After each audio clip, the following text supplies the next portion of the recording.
अभय ने आंखें बंद करी और बोला, क्योंकि तुम्हारे पेरेंट्स और मैं नहीं चाहते कि मीडिया में खबर जाए, और अगर धूम धड़ाका करेंगे तो सबको पता चल जाएगा। अब मानवी को समझ आया कि अभय सिंपल शादी क्यों चाहता था। उसने कहा, अच्छा ठीक है, मुझे पता ही नहीं था। अभय ने फोन देकर कहा, सोई क्यों नहीं हो, रात का 1 बज रहा है। मानवी ने मुंह बनाकर कहा, मैं और तारा शादी की बातें कर रहे थे।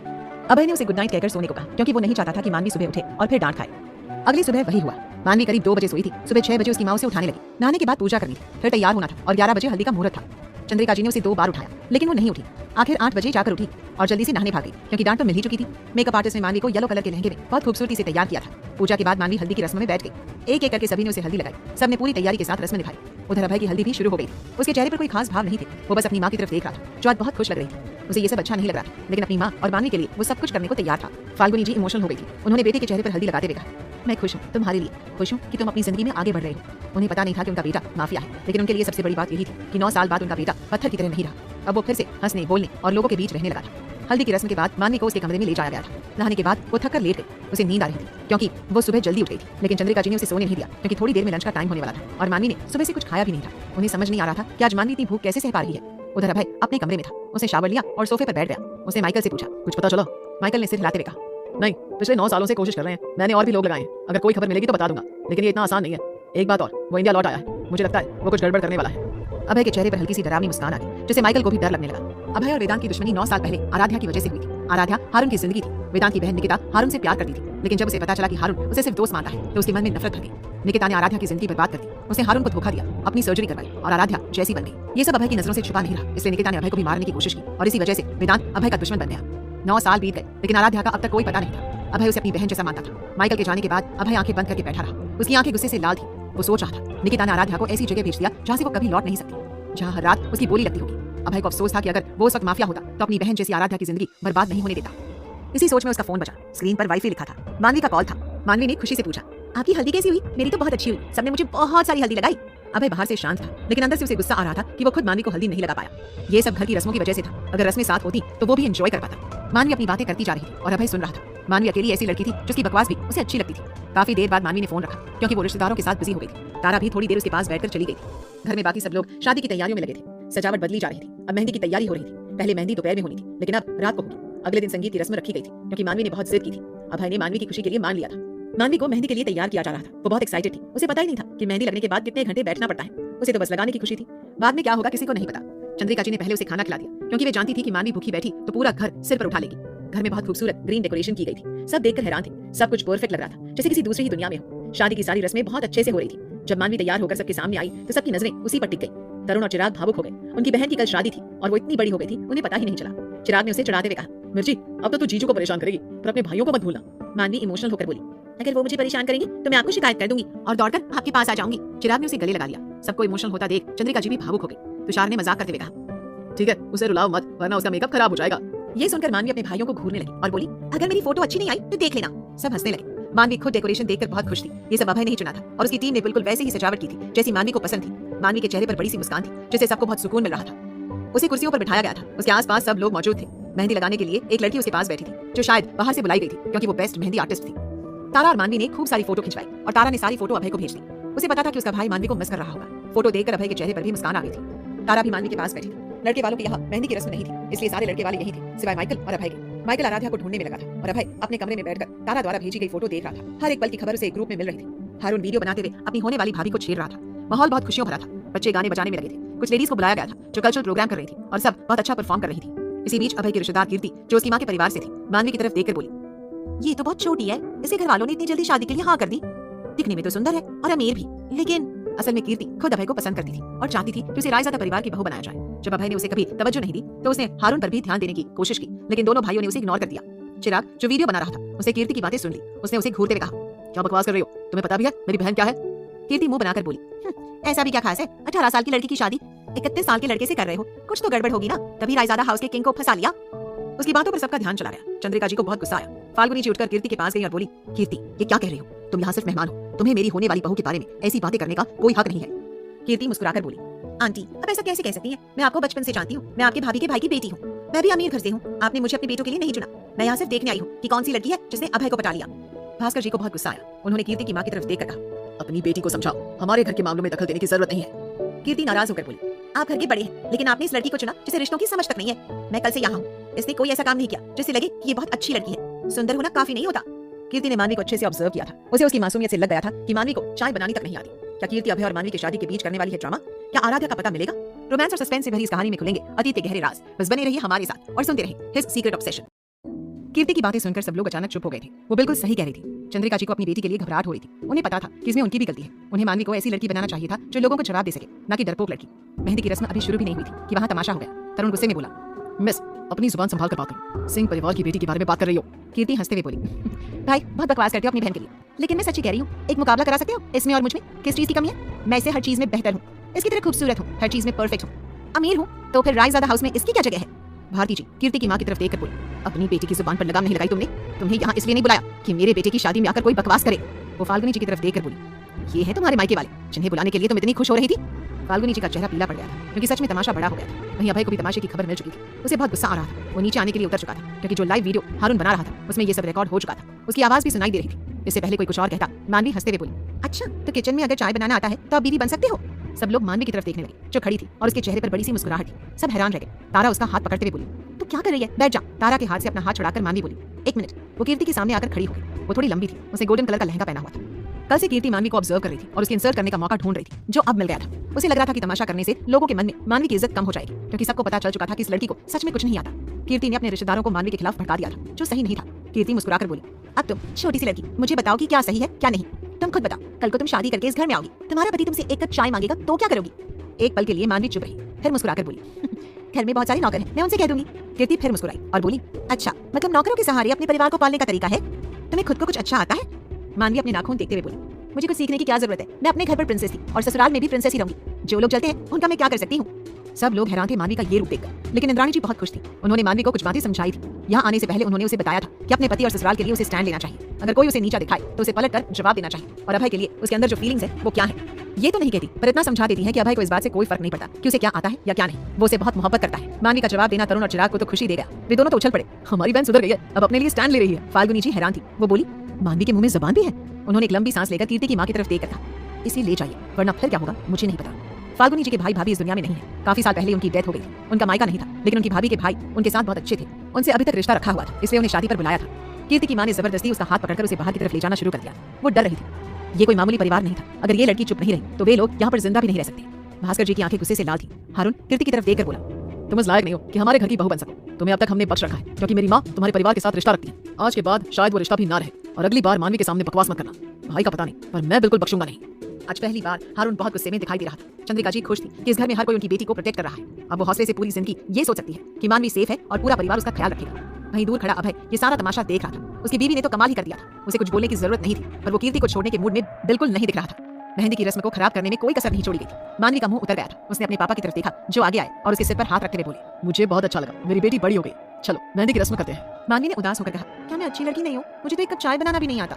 तभी अभय की आवाज आई जो वहाँ चलकर आ रहा था। वो बहुत ठंडी आवाज में बोला, मुझे सब आता है, तो मेरी बीवी को कुछ सीखने की जरूरत नहीं। उसे जो चाहिए वो मुझे बता सकती है। और कहाँ लिखा है कि शादी का मतलब किचन का काम आना चाहिए?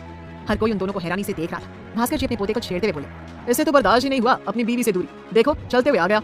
चलो अच्छा है, दोनों की रस्म साथ में कर देते हैं। उन्होंने भारती जी की तरफ देखकर कहा, क्या कहती हो भाग्यवान? अब ये पुराने ख्यालों की बातें छोड़ दो, दोनों की रस्में कर देते हैं। इन दोनों को भी अच्छा लगेगा। भारती जी भी मान गई क्योंकि अब बात पलट गई थी। सब फिर से नॉर्मल हो गए। पर एक चीज थी जो अभय की आंखों में नाराजगी भास्कर जी देख सकते थे। उन्हें अब कीर्ति के लिए घबराहट हो रही थी। ये लड़की सही सलामत घर नहीं पहुंच पाएगी। उसने मानवी पर उंगली उठाकर अभय को नाराज कर दिया था। दोनों को बिठा दिया गया क्योंकि रस्म शुरू होनी थी। लड़की जैसे ही मानवी के हाथ पैर पर मेहंदी लगाने लगी, भारती जी हंसते हुए बोली, अब तो अभय यही बैठा है, क्यों ना वो अपनी दुल्हन के हाथ में अपना नाम लिख दे। अभय ने बिना किसी भाव के लड़की से मेहंदी का कोन ले लिया। सब लोग हैरान थे कि अभय इतना अच्छा कब से बन गया कि एक बार में ही बात मान गया। उसने मानवी का हाथ कस के पकड़ा, अपनी उंगलियों से उसकी उंगलियों को उलझाने लगा। उसकी हरकत किसी ने देखी नहीं थी क्योंकि सबका ध्यान तो एक तरफ था, उन दोनों के चेहरों की तरफ। उसकी आंखों में मानवी के लिए प्यार साफ दिखाई दे रहा था। अभय ने ए लिखा और मेहंदी की कोन उस लड़की की तरफ बढ़ा दी जो मेहंदी लगाने आई थी। मानवी के पैरों पर एक लड़की मेहंदी लगा रही थी और दूसरी लड़की उसके हाथों पर। अभय उसके पास ही बैठा था। फिर थोड़ी देर बाद वो वहां से उठ गया क्योंकि उसे बहुत जरूरी कॉल आ गया था। अब तारा मानवी का ध्यान रख रही थी। अगर उसे कुछ खाना या पीना होता तो वो तुरंत दे रही थी। तरुण और चिराग भी उसका पूरा ध्यान रख रहे थे, यहाँ तक कि हारून भी उसकी केयर कर रहा था। चंद्रिका जी को अब भरोसा हो गया था कि उनकी बेटी को इस घर में सबसे ज्यादा प्यार मिलेगा। शायद वो अपनी किस्मत में प्यार लेकर आई थी। उसकी माँ की जिंदगी भले ही दर्द से भरी रही हो, लेकिन उसकी जिंदगी खुशियों से भरी होगी। मानवी अब थक चुकी थी।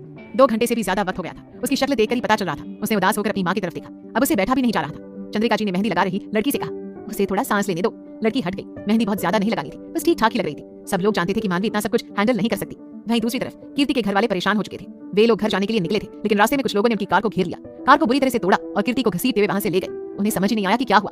वे अपनी बेटी के लिए परेशान होकर पुलिस स्टेशन पहुंचे, लेकिन पुलिस वाले भी कुछ नहीं कर पा रहे थे क्योंकि किसी को पता ही नहीं था कि कीर्ति कहाँ गायब हो गई। किसी को समझ नहीं आ रहा था कि वो कहाँ है। उधर कीर्ति एक डार्क रूम में थी। उसके सामने एक लड़की खड़ी थी, दिखने में काफी सुंदर लेकिन अजीब सी। उसके हाथ में सिगरेट थी। वो चेयर पर बैठी कीर्ति को देखकर बोली, माइकल, क्या यही है जिसका काम निपटाना है? ये तो काफी कमजोर है, 5 मिनट भी नहीं झेल पाएगी मेरे गुस्से को। माइकल उस लड़की को देखकर बोला, ओमिका, अपना बकवास थोड़ा बंद करो। तुम्हें बॉस ने यहाँ काम के लिए बुलाया है। इसने क्वीन की बेइज्जती की है। अब तुम सोचो इसके साथ क्या करना है। ओमिका हंसते हुए बोली, यार मुझे भी मिलवा दो किंग की क्वीन से। कब तक मुझे उनके दर्शन करने हैं? माइकल ने चेहरा दूसरी तरफ करते हुए कहा, अपनी हालत देखो, अगर तुम इस वक्त मानवी मैडम के सामने गई ना, वो तुम्हें देखकर ही डर जाएंगी। ओमिका अभय की गैंग में काम करती थी। वो गैंग की अकेली लड़की थी, बाकी सब लड़के थे। वो लड़कों की तरह ही कपड़े पहनती थी और लड़कों जैसी ही रहती थी। ओमिका माइकल को परेशान करने का कोई मौका नहीं छोड़ती थी। वो जानती थी कि कहीं ना कहीं माइकल उसे पसंद करता है, बस वो कभी कह नहीं पाता। क्या ओमिका और माइकल की शुरू होने वाली है लव स्टोरी? कीर्ति के साथ क्या होने वाला है? रोमांस और सस्पेंस से भरी इस कहानी में खुलेंगे अतीत के गहरे राज। बस बने रहिए हमारे साथ और सुनते रहिए हिज सीक्रेट ऑब्सेशन। मेहंदी की रस्म खत्म हो गई थी। लगभग 12 बजे के आसपास सब लोग थककर अपने अपने कमरों में चले गए थे। चंद्रिका जी और तारा मानवी को उसके कमरे में ले आई थी। मानवी अभी तक उन्हीं कपड़ों में थी और बहुत ज्यादा परेशान हो चुकी थी। मेहंदी सूखने में वक्त लगने वाला था और नींद से उसकी हालत खराब हो रही थी। कल भी वो आधी रात तक नहीं सो पाई थी। उसे समझ नहीं आ रहा था कि क्या किया जाए। वो अपने हाथों पर लगी खूबसूरत मेहंदी को देख रही थी। चंद्रिका जी ने प्यार से समझाते हुए कहा, शादी की कुछ रस्मों में अगर थोड़ा सा जग लिया जाए तो बाद में बहुत प्यार मिलता है। उन्होंने ये बात मानवी को समझाने के लिए कही थी, पर मानवी ने इसे किसी और तरह से ले लिया था। वो थोड़ा शर्मा गई और बोली, ठीक है। तारा ने मुस्कुराते हुए कहा, हम साथ में बातें कर सकते हैं। सब लोग अपने अपने कमरों में जाकर सो गए थे। मानवी और तारा अपने कमरे में बातें कर रही थी। उनके पास हारून, चिराग और तरुण भी बैठे हुए थे। अभय को इसकी खबर थी। उसे मानवी की चिंता भी हो रही थी, पर वो क्या करता। सुबह के करीब 4 बजे मानवी सोई थी जब उसकी मेहंदी सूख गई थी। अगले दिन करीब 11 बजे मानवी की आंख खुली। किसी ने उसे जल्दी नहीं उठाया क्योंकि सब जानते थे कि वो बहुत लेट सोई थी। उसकी माँ ने उसे उठाया और तैयार करने के लिए ले गई। आज चूड़े की रस्म थी। वैसे तो ये रस्म होनी नहीं थी, पर मानवी ने जिद की थी कि वो थोड़ा वक्त तो इसे पहन सकती है। चंद्रिका जी का कोई भाई नहीं था, इसलिए रस्म दोनों भाइयों ने ही निभाई। सब खुश थे। एक एक करके रस्में हो रही थी। दोपहर के वक्त कुछ रिश्तेदार कल की बातों को याद करके मजाक उड़ा रहे थे। वे भी मानवी का ही मजाक बना रहे थे। एक लेडी ने कहा, वैसे वो लड़की ठीक ही कह रही थी, ये लड़की सुंदर है, बस अमीर घर से है और तो इसे कुछ भी नहीं आता। रायजादा परिवार ने पता नहीं क्या सोचकर ऐसी लड़की को अपनी बहू बनाने का सोचा। पक्का उनके बेटे में ही कोई कमी होगी। किसी ने ये बातें नहीं सुनी थी तो धीरे धीरे ये बातें बढ़ने लगी। तारा जो अपने कमरे से बाहर आ रही थी, उसने ये सब सुन लिया। वो मुस्कुरा दी और अपने हाथों में पहनी चूड़ियों को थोड़ा पीछे करते हुए मुट्ठी बांधते हुए कमरे में गई। वो रिश्तेदार के सामने खड़ी होकर बोली, क्या कह रही थी आप? सुनाई नहीं दिया मुझे। वो औरत हंसते हुए बोली, अरे मैं तो ऐसा कुछ भी नहीं कह रही थी जो बुरा हो, मैं तो सब अच्छा ही कह रही हूँ। तारा ने बेड पर पड़े कुछ कपड़ों को लगभग जमीन पर फेंकते हुए कहा, तुम सब लोगों को मेरी माँ ने सिर पर चढ़ा रखा है, वरना तुम इस शादी में आने के लायक भी नहीं थी। वो लेडी गुस्से से बोली, तुम मुझसे इस तरह कैसे बात कर सकती हो? मैं तुम्हारी दूर की मासी हूँ। तारा हंसते हुए बोली, मासी नहीं, मेरी माँ ने तुम सबको अपने रिश्तेदारों में रहने की परमिशन पता नहीं कैसे दी, फिर तुम लोगों की हैसियत है यहाँ आने की। वो औरत गुस्से से कुछ कहने वाली थी, तभी हारून वहाँ तारा को बुलाने आ गया। उसने अपनी बहन की बातें सुन ली थी। वो जानता था कि तारा कभी भी बिना वजह गलत नहीं बोलती और ना ही किसी की बेइज्जती करती है। हारून ने अपनी बहन की तरफ देखते हुए कहा, तुम जाओ यहाँ से, इन लोगों का सामान मैं यहाँ से बाहर भिजवा दूंगा, तुम चिंता मत करो। आज का दिन बीत गया था। आधे से ज्यादा रिश्तेदार गायब थे। फाल्गुनी जी को चिंता हो रही थी कि ये लोग बाहर जाकर पता नहीं कौन सा तमाशा करेंगे, पर ऐसा कुछ नहीं हुआ क्योंकि अभय का डर सबको था। उन्हें पछतावा हो रहा था कि उन्होंने क्यों इन सब रिश्तों को बुलाने की जरूरत समझी, जो यहाँ आकर सिर्फ तमाशा करने आए थे। संगीत की रात बहुत खूबसूरत तरीके से सजाई गई थी। मानवी अपने लाल रंग के आउटफिट में बेहद प्यारी लग रही थी। उसके हाथों में गोल्डन और लाल रंग का सुंदर चूड़ा था, जिसे पहनना उसके लिए खास था। हालांकि आमतौर पर वो कुछ नहीं पहनती थी। चंद्रिका जी ने फाल्गुनी जी से पूछा, कल के मुकाबले आज रिश्तेदार कम क्यों हैं? वैसे भी हमारे रिश्तेदार तो है नहीं, अगर ज्यादा लोगों को बुलाते तो सिंह परिवार का सच सामने आ सकता था, इसलिए हमने ज्यादा लोगों को बुलाया ही नहीं। फाल्गुनी जी ने मुस्कुराते हुए बस इतना कह दिया, किसी को कोई जरूरी काम था इसलिए वे लोग वापस चले गए। उन्होंने ज्यादा कुछ बताने की जरूरत भी नहीं समझी क्योंकि ज्यादातर लोग तो सिर्फ तमाशा देखने आए थे। अभय जब तैयार होकर आया तो उसने शानदार कुर्ता पहना हुआ था। आज वो पूरी तरह दूल्हे वाला गेटअप में था और बहुत अच्छा लग रहा था। हर कोई उसे देख रहा था, खासकर लड़कियां उसके आसपास थी। अभय और मानवी साथ में बैठे थे। लाइट्स डिम कर दी गई थी। छोटा सा स्टेज बनाया गया था। डीजे को मना कर दिया गया था क्योंकि बाहर की दुनिया को शादी के बारे में पता नहीं चलना चाहिए था। इसी वजह से हारून प्यारा सा म्यूजिक सिस्टम लेकर आया था जिसमें वो अपनी पसंद के गाने प्ले करने वाला था। सबसे पहली परफॉर्मेंस लड़कों की थी, चिराग, हारून और तरुण की। जैसे ही लाइट्स हल्की हुई, गाना शुरू हो गया। बीच में तारा भी अपने भाई और दोनों लड़कों के साथ डांस में शामिल हो गई। चारों की परफॉर्मेंस देखने लायक थी। मानवी बहुत खुश थी और तालियां बजा रही थी। उसका भी मन था डांस करने का, लेकिन उसकी कमर में हल्का दर्द था जिसका अंदाजा किसी को नहीं था। चारों बहुत अच्छे से डांस कर रहे थे। हर स्टेप शानदार था। जैसे ही उनकी परफॉर्मेंस खत्म हुई, सबने जोरदार तालियां बजाई। उसके बाद भास्कर जी और भारती जी की परफॉर्मेंस आई। वैसे तो वे कभी डांस नहीं करते, लेकिन आज उन्होंने मानवी के लिए डांस किया। उनकी परफॉर्मेंस खत्म होने के बाद तारा की बारी आई। उसने जो गाना चुना वो सबका दिल छू गया और मानवी की आंखों में आंसू आ गए। तारा ने इतनी खूबसूरत परफॉर्मेंस दी कि सब इमोशनल हो गए। मानवी की आंखों से आंसू बहने लगे। तारा स्टेज से नीचे आई, मानवी के सामने बैठ गई और उसके हाथों को पकड़कर बोली, स्वागत है हमारी जिंदगी में भाभी।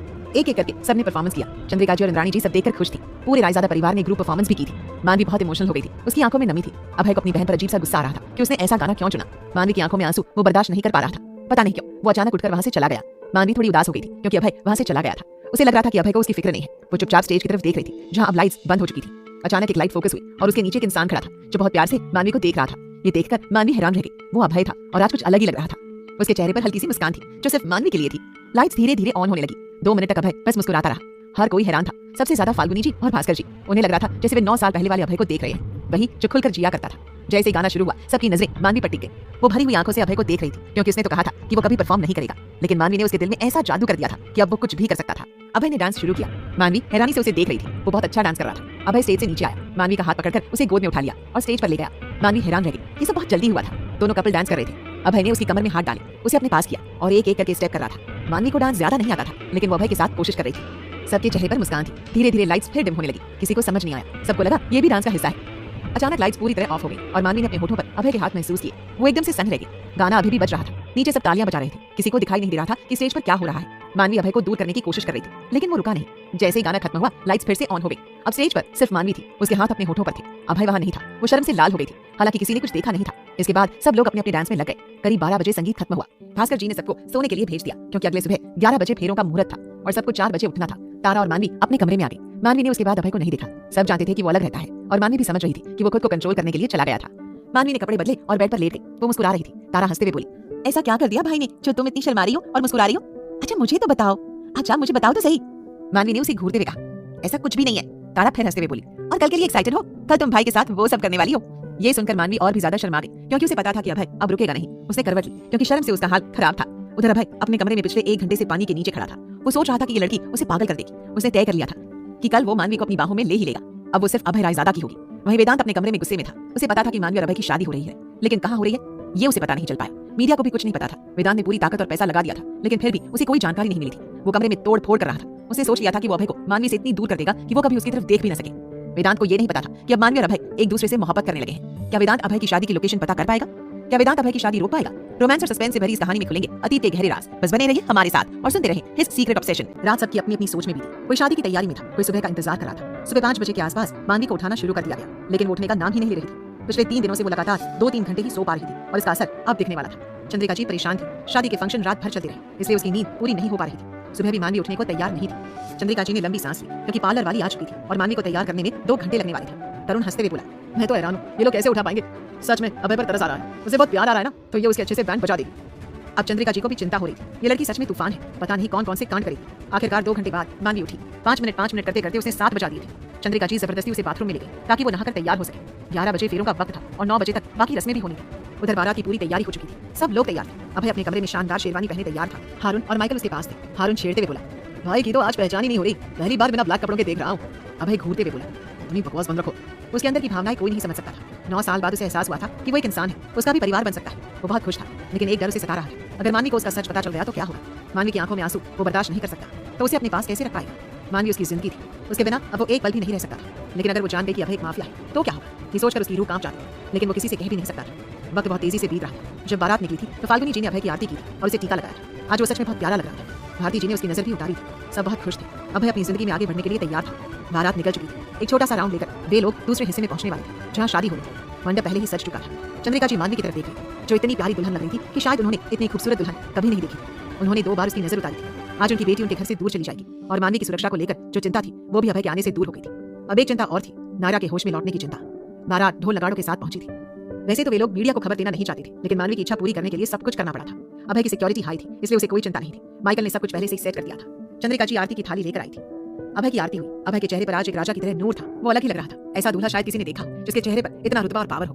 बारात का स्वागत बहुत अच्छे से किया गया था। हर एक चीज बहुत अच्छे से हुई थी, ताकि किसी को भी बाद में कुछ कहने का मौका न मिले। जयमाला के लिए बहुत खूबसूरत स्टेज तैयार की गई थी। अभय वहीं बैठा हुआ था। उसके चेहरे पर वैसे तो कोई खास भाव नहीं होते थे, लेकिन आज हल्की मुस्कान थी। जब दोनों भाई मानवी को लेकर आए तो सब लोग उसकी तरफ देखने लगे। आज वो सच में किसी राजकुमारी की तरह लग रही थी। ऐसी लड़की शायद किसी ने न देखी हो जो इतनी खूबसूरत हो सकती है। अभय को जलन हो रही थी। अगर उसका बस चलता तो वो मानवी को उठाकर ले जाता, ताकि उसे उसके अलावा कोई और देख भी न सके। उसका दिल जोर जोर से धड़क रहा था। जो सपना उसने देखा था वो आज पूरा हो रहा था। मानवी उसकी हो रही थी, सिर्फ उसकी। उसकी जिंदगी में अकेलेपन के अलावा कुछ भी नहीं था, और ये लड़की उसके लिए मोहब्बत के साथ साथ धड़कने भी लेकर आई थी। मानवी का एक एक कदम इतना खूबसूरत था कि हर कोई उसकी तरफ देख रहा था। जब वो स्टेज पर पहुंची तो अभय ने उसका हाथ पकड़कर उसे ऊपर चढ़ाया। जयमाला के वक्त सबको लग रहा था कि अभय कभी नहीं झुक सकता, क्योंकि वो मानवी से काफी लंबा था। लेकिन इसका उल्टा हुआ। वो अपने घुटनों के बल बैठ गया। हर कोई हैरान था, यहाँ तक कि माइकल भी हैरान था। जैसे ही मानवी ने जयमाला पहनाई, अभय ने अपनी आंखें बंद कर ली। 2 मिनट बाद जब उसने आंखें खोली तो उसकी आंखें हल्की सी लाल थी।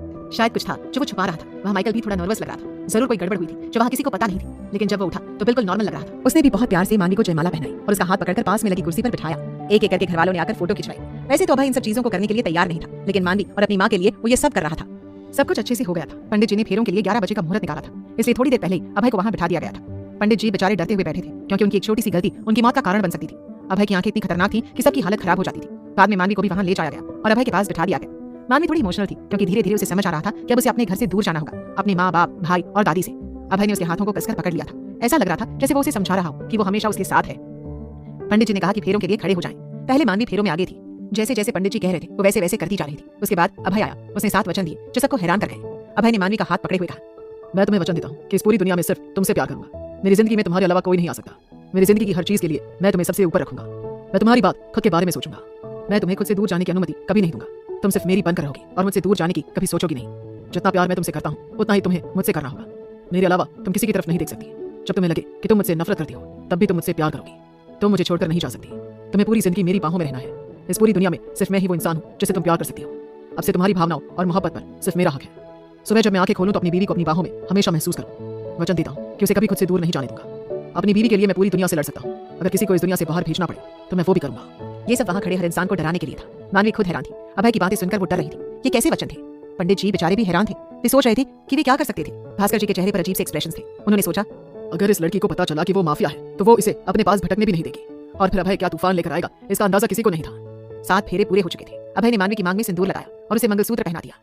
अब वो नई नवेली दुल्हन की तरह लग रही थी। तारा आगे गई और उसने उसका घूंघट कर दिया, क्योंकि उनके यहाँ की रस्म थी कि अब उसका चेहरा सब लोग तब देख सकेंगे जब घर जाकर अभय उसका घूंघट उठाएगा। ये रस्म रात को होनी थी और अगले दिन सब लोग मानवी को देख सकते थे। मानवी बहुत ज्यादा एक्साइटेड लग रही थी, क्योंकि हर चीज उसकी फिल्मों के हिसाब से हो रही थी। फिर वो वक्त आया जिसका सबको इंतजार था, मानवी की विदाई का। किसी की आंखें नम थी तो किसी की आंखें खुशी से भरी हुई थी। सब में एक्साइटमेंट थी। अभय ने मानवी का हाथ पकड़ा हुआ था, जिसके आंसुओं को वह महसूस कर सकता था। वो घूंघट में अपनी आंखों से अपने आंसुओं को साफ करने की कोशिश कर रही थी। वो एक एक करके सबके बीच में रही। सबसे ज्यादा इमोशनल चिराग और तरुण थे। दोनों भाई मानवी की जान थे। उन्होंने इसे अपने बच्चों की तरह हमेशा प्यार दिया था। चंद्रिका जी बहुत ज्यादा रो रही थी। भले ही उनकी अपनी औलाद नहीं थी, पर इस दुनिया में वो सबसे ज्यादा प्यार मानवी से करती थी। मानवी तुषार जी के गले लगकर बहुत रोई थी। वो अपने पिता के साथ मिलकर कितनी शरारत किया करती थी। इंद्राणी जी की तबीयत खराब हो गई थी। वो बहुत रो रही थी, क्योंकि उनकी नातिन अब उनसे दूर जा रही थी। तरुण ने बहुत मुश्किल से उन्हें संभाला था। तारा और फाल्गुनी जी ने बहुत मुश्किल से मानवी को कार में बिठाया, वरना वो तो रोती ही रहती। हारून कार ड्राइव कर रहा था। तारा आगे बैठी थी और पीछे अभय और मानवी बैठे थे। अभय उसका घूंघट उठाना चाहता था, लेकिन उसकी दादी ने साफ मना कर दिया था और अपनी कसम भी दे दी थी कि वो उसे तभी देखेगा जब रात की रस्म होगी। अभय ने बहुत मुश्किल से मानवी को चुप कराया। उसने उसके हाथों को अपनी उंगलियों में ले लिया और प्यार से उन्हें सहलाता रहा। तारा ने भी उसे बातों में उलझाकर चुप कराया। तीनों की कोशिशों के बाद ही वो चुप हो पाई। थोड़ी देर बाद मानवी अभय के कंधे पर सिर रखकर सो गई। करीब 1 बजे विदाई हुई थी और वहां से शहर पहुंचने में 3 घंटे लगने वाले थे। अब वहां जाकर फिर से रस्में शुरू होनी थी। अभय ने उस लड़की को देखा जो उसके बिल्कुल करीब बैठी थी। उसका घूंघट उसके चेहरे को छुपा रहा था, लेकिन उसके गले में पहना हुआ बड़ा सा मंगलसूत्र साफ नजर आ रहा था। अभय महसूस कर सकता था कि वो कितनी खूबसूरत है। अब आगे कैसी होगी अभय और मानवी की जिंदगी? क्या नायरा को होश आने वाला है? रोमांस और सस्पेंस से भरी इस कहानी में खुलेंगे अतीत के गहरे राज। बस बने रहिए हमारे साथ और सुनते रहें हिज सीक्रेट ऑब्सेशन। सिंह परिवार के घर से निकलने के 3 घंटे बाद गाड़ी रायजादा हाउस के बाहर खड़ी थी। मानवी अभय के कंधे पर सिर रखकर सो गई थी। अभय का बिल्कुल मन नहीं था कि वो उसे उठाए, लेकिन तभी हारून ने उसे देखकर कहा, गृह प्रवेश तो भाभी करेंगी ना, तो उठाना पड़ेगा। तारा कार से बाहर निकलते हुए बोली, आप लोग यहीं बैठो, मैं देख कर आती हूँ कि तैयारी हो गई या नहीं। हारून भी बाहर निकल गया था। अभय ने हल्के से मानवी को हिलाया। वो अंगड़ाई लेते हुए बोली, मुझे और सोना है। अभय ने धीरे से कहा, घर आ गया, उठ जाओ। उसकी आवाज काफी शांत लग रही थी। मानवी ने धीरे से अपनी आंखें खोली। उसने महसूस किया कि अभय का हाथ उसकी कमर पर था। उसने उसे बिल्कुल अपने करीब किया हुआ था। उसे ये थोड़ा अजीब लगा। वे लोग अभी भी कार में थे। उसने बाहर देखते हुए कहा, पर ये तो आपका घर है, मेरा घर तो वहाँ है ना। अभय ने उसे घूरते हुए कहा, अब ये तुम्हारा घर है, जहाँ मैं रहूंगा वहीं तुम रहोगे। भूल गई हो क्या? शादी हो गई है हमारी। मानवी चुप हो गई। वो नींद में कुछ भी बोल देती थी। तभी मानवी भी बाहर देखने लगी। घर बहुत खूबसूरती से सजाया गया था। हर चीज बहुत शानदार थी। 5 मिनट बाद सारे परिवार वाले बाहर आ गए। तारा ने मानवी को उतारने में मदद की और दूसरी साइड से अभय भी आ गया। उसने मानवी का हाथ पकड़ा हुआ था। मानवी ने अभी भी घूंघट लिया हुआ था। तारा ने हल्के से उसका घूंघट सही कर दिया ताकि वो थोड़ा सा चल सके, वरना उसे कुछ भी दिखाई नहीं देता था। अब मानवी को चलने में दिक्कत नहीं हो रही थी। एक साइड से अभय ने उसका हाथ पकड़ा था तो दूसरी साइड से तारा ने उसके लहंगे को संभाला हुआ था। फाल्गुनी जी दरवाजे पर आरती की थाली लिए खड़ी थी। उन्होंने दोनों की आरती की और फिर मानवी को चावल के कलश को पैर मारकर अंदर आने को कहा। एक एक करके सारी रस्में अच्छे से हो रही थी। अभय ने एक पल के लिए भी मानवी का हाथ नहीं छोड़ा। वो जानता था कि ये लड़की कुछ न कुछ कांड तो कर ही देगी। ये सब कुछ इतनी आसानी से कर रही थी क्योंकि अभय ने अभी उसे धमकी दी थी, अगर कोई गड़बड़ की तो अभी उठाकर कमरे में ले जाऊंगा और फिर सब कर दूंगा। इसलिए मानवी जल्दी नहीं कर रही थी। सब कुछ आराम से कर रही थी। उन्हें वहीं के मंदिर में दर्शन कराए गए। अभय को इन सब चीजों में कोई इंटरेस्ट नहीं था। वो बस अपनी माँ का कहना मान रहा था। वो इतना अच्छा सिर्फ मानवी के लिए बन रहा था, क्योंकि वो बिल्कुल नहीं चाहता था कि मानवी को उस पर शक हो जाए। थोड़ी देर बाद मानवी को तारा के कमरे में भेज दिया गया आराम करने के लिए, क्योंकि बाकी की रस्में 2 घंटे बाद होनी थी। एक रस्म थी अंगूठी ढूंढने की। अभय को ये सब बहुत फालतू लग रहा था। वो बस मानवी को अपने साथ ले जाना चाहता था, लेकिन अपने दादा दादी की हरकतें देखकर वो चिढ़ रहा था। जब वो अपने रूम में गया तो रूम की हालत देखकर उसके होश उड़ गए। कुछ ज्यादा ही डेकोरेट कर दिया गया था। फ्लावर्स देखकर उसका दिल अजीब सा हो गया। उसे सोचकर हैरानी हो रही थी कि मानवी ये देखकर कैसे रिएक्ट करेगी। ये सब शायद हारून का किया हुआ था। वैसे तो उसके कमरे में आने की किसी को परमिशन नहीं। अभय वहां से चेंज करने के लिए चला गया। शेरवानी में वो खुद भी अजीब महसूस कर रहा था। अगर ये मानवी की पसंद की ना होती तो वो शायद पहनता भी नहीं। उसने आईने के सामने खड़े होकर खुद से सवाल किया, मानवी उसके लिए इतनी जरूरी बन गई थी क्या? उसकी हर ख्वाहिश पूरी की थी उसने शादी में, वरना वो तो सिंपल कोर्ट मैरिज चाहता था। लेकिन मानवी ने सिर्फ एक ख्वाहिश रखी और वो उसे पूरी करने में लग गया। अभय ये सब सोच ही रहा था कि तभी उसके फोन पर कॉल आया। माइकल का फोन था जो उसे स्टडी में बुला रहा था। चेंज करने के बाद वो स्टडी में चला गया। माइकल ने उसे बताया, कुछ तो अजीब है, वेदांत इतना शांत है, पक्का कोई गड़बड़ है। और बाकी के मैटर्स के बारे में वे लोग बात करने लगे। वहीं तारा के कमरे में मानवी बेड पर लेट गई थी। उसने अपना घूंघट नहीं उठाया क्योंकि तारा ने मना किया था कि अब शगुन होता है और अच्छा नहीं होता, वरना आपका हस्बैंड आपसे प्यार नहीं करता। तारा ने उसे बहुत मुश्किल से खाना खिलाया क्योंकि जब वो जरा सा भी घूंघट उठाने नहीं दे रही थी। तारा बस मुस्कुरा रही थी। सच में कितनी मासूम थी। दोनों बातें करते हुए खाना खा रहे थे। शाम हो चुकी थी। काफी सारे मेहमान चले गए थे। सबको एक एक बार ये बता दिया गया था कि ये शादी की बात बाहर किसी से नहीं करनी है। मानवी तारा के रूम में ही बेड पर लेट गई थी। उसे थोड़ी देर नींद भी ले ली थी। उसे इतनी नींद क्यों आ रही थी? शायद 3 रातों से वो बहुत ज्यादा जाग रही थी और उसकी नींद बिल्कुल पूरी नहीं हुई थी। फाल्गुनी जी उसे उठाने आई और फिर अंगूठी ढूंढने की रस्म थी। उन्हें हॉल में ही बिठाया गया था। एक बड़े से बर्तन में फूलों के बीच फाल्गुनी जी ने अंगूठी गिरा दी। वो अभय की तरफ देखती है और बताती है, अंगूठी ढूंढनी है। उसने कुछ भी नहीं कहा। मानवी बहुत एक्साइटेड थी। उसने ये सब मूवीज में देखा था। अभय ने उसका हाथ पकड़कर अंगूठी ढूंढना शुरू किया। मानवी की पूरी बॉडी अंदर से कांप गई थी। उसकी ये हरकत देखकर उसने घबराकर आह कहा, क्योंकि अभय ने उसकी उंगलियों को हल्का सा दबा दिया था। हर कोई मानवी की तरफ देखकर पूछने लगा, क्या हुआ मानवी को? उसे खुद भी नहीं पता था कि क्या कहना है। वो घूंघट में से अभय को देख रही थी और अभय अपनी शैतानी मुस्कुराहट के साथ उसे देख रहा था। दादी जी ने उसके हाथ पर हल्के से मारते हुए कहा, शैतानी मत करो, रस्म को पूरा करो। तीनों बार मानवी ही जीती। शायद अभय ने उसे जीतने दिया ताकि वो खुश हो जाए, क्योंकि वो चाहता था कि ये लड़की पूरी जिंदगी उसके दिल पर राज करे। मानवी की खुशी में सब लोग खुश थे। फिर वो वक्त आया जब मानवी और अभय को एक कमरे में भेजना था। कुछ और छोटी मोटी रस्में भी हुई। उसके बाद फाल्गुनी जी मानवी को अभय के कमरे में छोड़कर आई। जब मानवी ने कमरा देखा तो उसके भी होश उड़ गए। उसकी जान हलक में आ गई थी। उसे अब वो सब याद आ गया था कि अभय क्या क्या करेगा। उसके गाल शर्म से लाल हो गए थे। उसने अपने लहंगे को कसकर पकड़ा हुआ था। फाल्गुनी जी ने उसे बिठाते हुए कहा, यहाँ आराम से बैठो, अभय बस थोड़ी देर में आ जाएगा। मानवी ने बस अपना सिर हिला दिया। उसे बहुत घबराहट हो रही थी। उसे डर सता रहा था कि कहीं ऐसा कुछ न हो जाए जो वो सोच भी नहीं पा रही थी। वहीं दूसरी तरफ मानवी के घर पर सब लोग उदासी से अपने अपने कमरों में बैठे थे। वे लोग भी घर लौट आए थे। शादी की सारी रस्मों के बाद सबका चेहरा उतरा हुआ था। तरुण तो बहुत रोया था। वो मानवी को बहुत प्यार करता था, किसी बच्चे की तरह। चंद्रिका भी बहुत इमोशनल थी। इंद्राणी जी की तबीयत खराब थी। अभी डॉक्टर चेक करके गया था। तुषार जी और चंद्रिका जी ने बहुत मुश्किल से उन्हें सुनाया था। वे आज अपनी बेटी को याद करके बहुत भावुक हो रही थी। चिराग उनकी तरफ देखकर बोला, दादी मानवी को बहुत मिस करती है। कभी कभी मुझे डर लगता है कहीं मिर्ची दूर तो नहीं हो जाएगी ना हमसे। चिराग की बातों ने चंद्रिका जी को थोड़ा डरा दिया था। उन्होंने सोचा, ऐसा कभी नहीं होना चाहिए। वो लड़की सबके लिए बहुत इंपॉर्टेंट है, उन सबकी जान है। तुषार जी ने कहा, नहीं, ऐसा कभी नहीं होगा। अभय अच्छा लड़का है, भले ही वो खतरनाक माफिया क्यों ना हो, पर भावनाएं हैं उसके अंदर। मानवी की एक ख्वाहिश के लिए उसने बहुत कुछ किया है।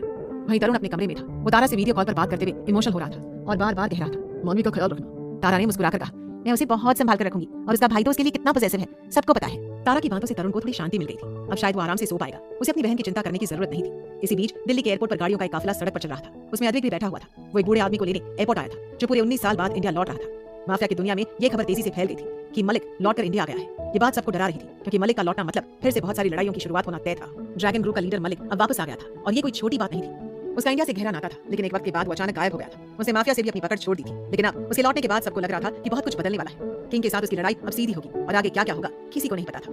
अद्विक उस बूढ़े आदमी को देखकर बोला, डैड मैं बहुत खुश हूँ कि आप जल्दी आ गए, पर मैं बहुत दिनों से उस लड़की से मिला ही नहीं। अब आपको कैसे मिलवाऊं उससे? वो आदमी बोला, मतलब क्यों नहीं मिले? क्या कोई दिक्कत है? तुम्हें कहा था उसे उठा लो, मैं सब मैनेज कर दूंगा। अद्विक चिढ़ते हुए बोला, डैड बस करिए, वो बहुत मासूम है, शायद वो कहीं घूमने गई अपने पेरेंट्स के साथ। पूरी फैमिली छुट्टियों पर है और ये उठाना क्या होता है? हम प्रॉपर्ली एक दूसरे को जान लेंगे फिर सब सोचेंगे। अभी मैं भी बहुत छोटा हूँ और वो भी। वो आदमी हंसते हुए बोला, अच्छा भाई, जैसा तुम्हें ठीक लगे। कौन है ये आदमी जो 19 साल बाद इंडिया लौटा है? और कैसी होगी अभय और मानवी की खूबसूरत रात? क्या नाता है किंग के साथ ड्रैगन ग्रुप के लीडर मलिक का?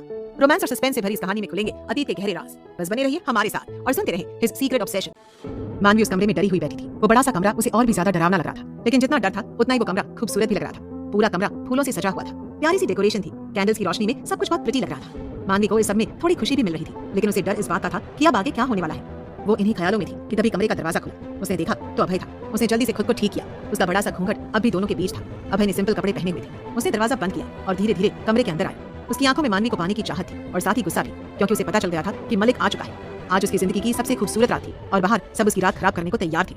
अभय जब बेड पर आकर बैठ गया तो उसने ध्यान से मानवी को देखा, जो लाल जोड़े में उसके लिए तैयार बैठी थी। अभय का दिल जोर जोर से धड़क रहा था। उसने धीरे से उसका घूंघट उठाया। मानवी की झुकी हुई आंखें इतनी खूबसूरत लग रही थी कि अभय का सब्र टूटने लगा। अभय ने मानवी को खड़ा किया और उसे आईने के सामने ले गया। उसने खुद उसे पीछे से उसे बाहों में भर लिया। दोनों एक दूसरे को आईने में देख रहे थे। अभय एक एक करके मानवी के गहने उतारने लगा। वो जल्दी से जल्दी मानवी को पाना चाहता था। मानवी ये समझ रही थी, लेकिन उसे सब कुछ अजीब लग रहा था। अभय के हाथ इधर उधर घूम रहे थे। उसने मानवी का दुपट्टा निकालकर सोफे पर रख दिया। उसके सारे गहने उतार दिए, बाल खोल दिए। अब मानवी सिर्फ लहंगे और ब्लाउज में उसके सामने थी। उसका गोरा पेट दिख रहा था। वो बहुत खूबसूरत लग रही थी। अभय की आंखों में उसे पाने की चाहत थी, तो मानवी की आंखों में डर। अभय ने अपनी उंगलियों से उसके पेट को सहलाना शुरू किया। मानवी उसे नर्वस होकर कहा, नहीं अभी नहीं। अभय ने उसे अपनी तरफ पलटते हुए कहा, आज मत रोना, क्योंकि मैं अब बिल्कुल दूर नहीं रह सकता। उसकी आवाज की तड़प मानवी को डरा रही थी। अभय ने मानवी का चेहरा पकड़कर उसे किस किया। ये सब बहुत जल्दी हो रहा था। जब तक मानवी समझ पाती, अभय उसके होठों पर अपना हक जमा चुका था। अभय मानवी को बेतहाशा चूम रहा था, जैसे वो उसकी प्यास हो और उसे पाकर ही उसकी प्यास बुझेगी। वो धीरे धीरे उसके होठों को काटने लगा। मानवी डर गई थी। वो हल्के से उसे दूर करने की कोशिश कर रही थी, लेकिन नाकाम रही।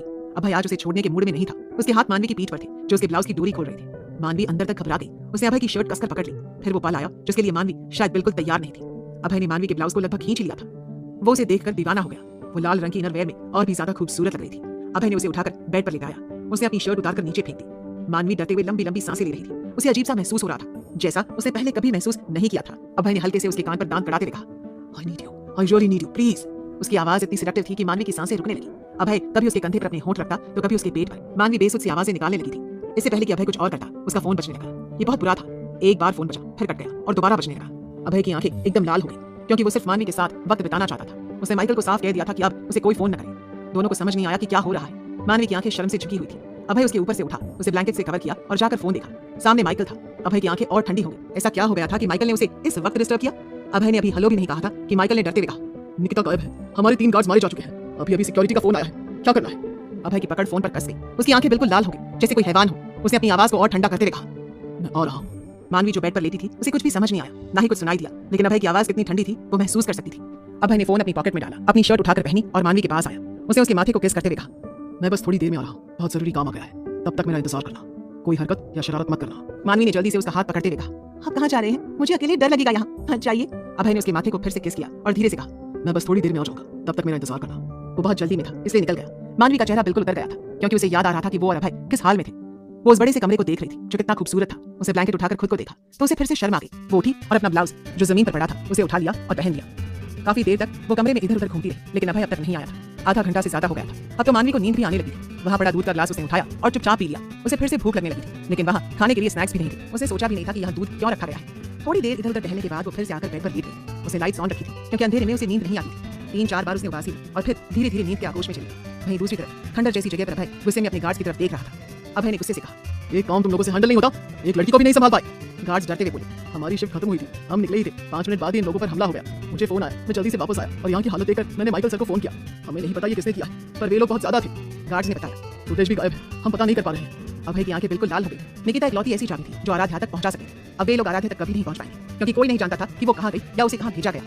अभय ने टेबल पर हाथ मारते हुए कहा, शो करना ही करो, बस उसे ढूंढो, अपने भाई से वादा किया है, मैं उसे इतनी तकलीफ में नहीं रह सकता। माइकल ने डरते हुए कहा, 3 लोग मारे गए। अभय ने गुस्से से कहा, उनके परिवार का ध्यान रखना और जिसने ये किया है उसे भी वैसे ही मौत दो। अभय अपने लोगों के लिए बहुत मेहरबान था। उसके पास जितने भी लोग काम करते थे उनके परिवार की सेफ्टी भी उसकी जिम्मेदारी थी। ये बात सब जानते थे। उधर वेदांत अपने बंगले में अपने कमरे में था। उसने एक लड़की को बेड पर लेटा हुआ देखा जो कोमा में थी। वेदांत ने हंसते हुए कहा, जल्दी होश में लौट आओ निकिता, तुम्हारा भाई लौट आया है, अब सबको मार दूंगा मैं, और चिंता मत करो, तुम्हें वो हारून मिल जाएगा। इस बार मैं ऐसा कुछ करूंगा कि कोई सोच भी नहीं सकता कि तुम आराध्या नहीं हो। मुझे माफिया की कुर्सी चाहिए और तुम्हें वो हारून। सालों पहले हमने डील की थी और तुम उस बेवकूफ के प्यार में ज्यादा अंधी हो गई थी, मुझे धोखा देने चली थी। मैंने एक्सीडेंट कराया था, सोचा था सब मारे जाएंगे और सब बच गए। कोई बात नहीं, इस बार ऐसा नहीं होगा। रात के 3 बजे अभय घर लौटा। उसे अभी कुछ पता नहीं चला था कि निकिता कहाँ गई। उसका गुस्सा बहुत ज्यादा था। वो अंदर ही अंदर जल रहा था। लौट कर आया तो कमरे का नजारा कुछ अजीब था। मानवी बेड पर सो रही थी, ब्लैंकेट जमीन पर था और तकिए भी। शायद सोते वक्त मानवी ने ये सब किया होगा। उसकी फर्स्ट नाइट लगभग खराब हो चुकी थी जिसके लिए उसने इतने सपने देखे थे। उसे बहुत गुस्सा आ रहा था। उसका मन कर रहा था कि वो मानवी को उठाकर सब कुछ कर दे जो वो चाहता था, पर आधी रात बीत चुकी थी इसलिए उसने खुद को रोक लिया। वो जाकर चेंज करके आया और बेड पर लेट गया। उसने मानवी को खींचकर अपनी बाहों में भर लिया। उसकी महक को महसूस किया। वो लड़की लहंगे में ही सो गई थी। उसकी मांग में सिंदूर और गले में मंगलसूत्र ये बताने के लिए काफी था कि वो अब सिर्फ अभय की थी। उधर वेदांत अपने कमरे में शराब की घूंट भरते हुए बोला, बहुत जल्दी सब खत्म होगा, तुझे बहुत घमंड था ना, हम मैं तुझे सब कुछ छीनने वाला, कल की सुबह मेरे लिए बहुत अच्छी होगी। इतना कहकर वो पागल की तरह हंसने लगा। क्या वेदांत और अभय की होने वाली है भयंकर टक्कर? कौन है मलिक? रोमांस और सस्पेंस से भरी इस कहानी में खुलेंगे अतीत के गहरे राज। बस बने रहिए हमारे साथ और सुनते रहिए हिज सीक्रेट ऑब्सेशन। अगली सुबह मानवी की आंख खुली तो उसने खुद को किसी की बाहों में पाया। उसने महसूस किया कि किसी ने उसे कसकर पकड़ा हुआ था। जब उसने धीरे धीरे आंखें खोली तो सामने अभय था। ये देखकर वो हल्का सा मुस्कुरा दी और कुछ देर तक उसे देखती रही। अभी भी कमरे में हल्का अंधेरा था। असल में मानवी को भूख लगी थी इसलिए उसकी नींद खुली थी। ऐसा नहीं था कि उसने डिनर नहीं किया था, लेकिन शादी के झंझटों में वह अच्छे से खा नहीं पाई थी। अभय को देखते देखते उसकी आंख फिर से लग गई और उसे पता ही नहीं चला कि वो कब दोबारा सो गई। करीब 2 घंटे बाद सुबह के 8 बजे के आसपास अभय के कमरे का दरवाजा खटखटाया गया। बाहर उसकी माँ फाल्गुनी जी थी जो दोनों को उठाने आई थी। हैरानी की बात ये थी कि अभय भी नहीं उठा था। किसी को पता नहीं था कि वो आधी रात को घर लौटा था। सबको लग रहा था कि शायद दोनों अपनी खूबसूरत रात एंजॉय कर रहे होंगे, लेकिन किसी को नहीं पता था कि उनके बीच अभी तक पति पत्नी जैसी कोई बात नहीं हुई थी। फाल्गुनी जी उसे उठाने इसलिए आई थी क्योंकि मानवी को आज पग फेरे के लिए अपने घर जाना था और करीब 9:30 बजे उसका भाई उसे लेने आ जाता। मजबूरी में वो ऊपर आई थी। हालांकि उन्हें ये सब थोड़ा अजीब लग रहा था। कमरे को नॉक करने की आवाज से अभय की नींद खुल गई। उसने आंखें खोली तो देखा कि उसकी बाहों में एक क्यूट सी लड़की सो रही थी जो लगभग उससे चिपक कर लेटी थी। अभय को बहुत सुकून सा महसूस हुआ। वो उसे दूर नहीं होना चाहता था, लेकिन मुश्किल से खुद को संभालते हुए उसने मानवी को बेड पर लेटाया और दरवाजा खोलने चला गया। सामने अपनी माँ को देखकर वो थोड़ा हैरान रह गया। फाल्गुनी जी हल्की सी मुस्कान के साथ बोली, 8 से ऊपर हो गया है, थोड़ी देर में मानवी की फैमिली आ जाएगी रस्म के लिए, उसे भी उठा दो और तैयार हो जाओ। इतना कहकर वो वहां से चली गई। अभय की आंखों में हल्की सी नाराजगी थी। उसे पता था कि मानवी आज पूरा दिन उससे दूर रही। ये बात उसे रात में ही उसकी दादी ने बता दी थी। उससे बहुत बहस की थी। वो इसके लिए तैयार नहीं था, लेकिन दादी ने कहा था कि ये जरूरी है। उसने एक लंबी सांस ली और कमरे का दरवाजा बंद कर दिया। वो फिर से बेड पर गया और लेटी हुई मानवी को देखने लगा। उसके बिखरे बाल बहुत खूबसूरत लग रहे थे। अभय ने अपना हाथ बढ़ाकर उसके चेहरे को छुआ और धीरे से कहा, उठ जाओ। उसकी आवाज बिल्कुल ठंडी थी, लेकिन मानवी इतनी आसानी से उठने वाली नहीं थी। उसने करवट ली और दूसरी तरफ मुंह कर लिया। अभय थोड़ा हैरान रह गया। उसे नहीं पता था कि एक लड़की को उठाना इतना मुश्किल हो सकता है। अभय ने हल्के से उसके पेट पर हाथ फेरा। मानवी को गुदगुदी सी महसूस हुई। उसने मुंह बनाते हुए कहा, मम्मा सोने दो। अभय का मुंह खुला का खुला रह गया। उसे समझ नहीं आया कि उसका पति होकर भी वो उसे माँ क्यों बुला रही है। अभय ने अपनी आंखें बंद कर ली ताकि खुद को शांत कर सके। सुबह सुबह ही ये लड़की उसे परेशान कर रही थी। उसने लगभग मानवी को अपनी गोद में उठाया और सीधे बाथरूम में ले गया। मानवी की आंखें अभी भी बंद थी। अभय ने उसे बाथ टब में बिठा दिया। जैसे मानवी को पानी का एहसास हुआ, उसने आंखें खोली और एकदम से बोली, बाहर आ गई क्या? लेकिन सामने अभय को देखकर वो चौंक गई, जो उसे घूर रहा था। अभय ने उसे घूरते हुए कहा, मैं तुम्हारी मां नहीं हूँ। मानवी ने कंफ्यूज होकर कहा, मतलब? वो अभी भी नींद में थी। अभय अपना सिर दीवार पर मारना चाहता था। पिछले 15 मिनट से वो उसे उठा रहा था और ये उसे अपनी मां समझ रही थी। अभय ने उसे घूरते हुए कहा, ना लो, और वो बाहर चला गया। वो पहले ही परेशान था, एक तो उसकी फर्स्ट नाइट वैसे ही खराब हो गई थी, ऊपर से ये लड़की उसकी फीलिंग्स को समझ ही नहीं रही थी। मानवी लहंगे समेत बाथ टब में बैठी थी। उसने नहा तो लिया था, लेकिन बोली, लो, बिना नहाए ही नहाना हो गया। 15 मिनट बाद वो बाथरॉब पहनकर बाहर आई। कपड़े उसके पास थे नहीं, इसलिए वही पहन लिया जो उसे मिला। उसका बाथरॉब घुटनों के थोड़ा नीचे तक आ रहा था। हाथ पैरों की मेहंदी और चूड़ियों की खनक साफ दिख रही थी। उसके गीले बाल चेहरे पर चिपके हुए थे। वो थोड़ी सी शर्माती हुई बाहर आई। अभय चुपचाप सोफे पर बैठा था, शायद कोई काम कर रहा था। पायल की आवाज सुनकर उसने मुड़कर देखा। सामने का नजारा बेहद खूबसूरत था। उसे फिर से वही भावना महसूस हुई जैसी पहली बार मानवी को देखकर हुई थी। उसकी आंखें थोड़ी छोटी हो गई, क्योंकि मानवी उसकी भावनाओं को आगे बढ़ाकर फिर भाग जाती थी। तभी मानवी ने थोड़ी शर्माते हुए कहा, मेरे कपड़े कहाँ हैं? अभय को एहसास हुआ कि इसमें मानवी की गलती नहीं है। वो बिना कपड़ों के कैसे नहाने जाती? वो तो उसे वहीं छोड़कर आ गया था। अभय उठा और उसका हाथ पकड़कर उसे चेंजिंग रूम की तरफ ले गया। जब मानवी ने सामने का नजारा देखा तो वो हैरान रह गई। जितना बड़ा उनका कमरा था, उतना ही बड़ा ये रूम था, जो कपड़ों से भरा हुआ था। दुनिया का लगभग हर ब्रांड वहां मौजूद था। अलग अलग तरह के कपड़े देखकर मानवी को समझ नहीं आ रहा था कि वो क्या पहने। अभय ने एक रेड कलर का सूट निकालकर उसे देते हुए कहा, ये पहन लो। मानवी ने बस सिर हिला दिया। फिलहाल वो कुछ कहने की हालत में नहीं थी। अभय ने भी ज्यादा कुछ नहीं कहा और वहां से चला गया, क्योंकि उसे भी नहाकर मीटिंग के लिए निकलना था। अभय के मन में मलिक का ख्याल आया। अभय सोचने लगा, क्या सारे दुश्मन उसकी शादी की रात ही लौट कर आने थे? सबने उसकी वेडिंग नाइट की बैंड बजा दी थी। वो मन ही मन ठान चुका था कि किसी को छोड़ेगा नहीं। जब दोनों नीचे आए तो काफी वक्त हो चुका था, लेकिन सबको उन्हीं का इंतजार था। जैसे ही दोनों लिफ्ट से बाहर आए, सबकी नजरें उन पर टिक गई। दोनों बहुत प्यारे लग रहे थे, जैसे एक दूसरे के लिए ही बने हो। मानवी की मांग में सिंदूर उसे और भी खूबसूरत बना रहा था। उसे तो ये सब आता नहीं था। अभय ने ही उसकी मांग भरी थी। फाल्गुनी जी ने लंबी सांस लेते हुए सोचा कि शायद अब उनका बेटा अपनी दूसरी जिंदगी से बाहर आकर खुश रहेगा। नाश्ते की टेबल पर अभय बस मानवी को देखे जा रहा था, क्योंकि थोड़ी देर पहले वो उसे किस करने का सोच रहा था और मानवी इसलिए परेशान थी कि उसकी लिपस्टिक खराब हो जाएगी। उसे दोबारा लगाना भी नहीं आता था, क्योंकि उसने बहुत मेहनत से लगाई थी। अभय का मन कर रहा था कि वो उसे उठाकर ले जाए और अच्छे से समझाए कि प्यार कैसे किया जाता है। दोनों एक दूसरे को बस देखे जा रहे थे, बाकी सब ये देखकर हंस रहे थे। नाश्ते के बाद कुछ समय बीता ही था कि तरुण और चिराग आ गए। मानवी भागकर अपने भाइयों से लिपट गई। अभय गुस्से में उन्हें देख रहा था, जैसे आंखों से ही मार देगा। भास्कर जी पास बैठे थे। उन्होंने हंसते हुए कहा, पहले पति हो जो अपने साले से भी जलन करते हो, बस करो, आंखों से मारना है उन्हें। अभय ने घूर कर अपने दादाजी की तरफ देखा, जैसे कहना चाहता हूँ, आपको कोई हक नहीं है मुझे परेशान करने का।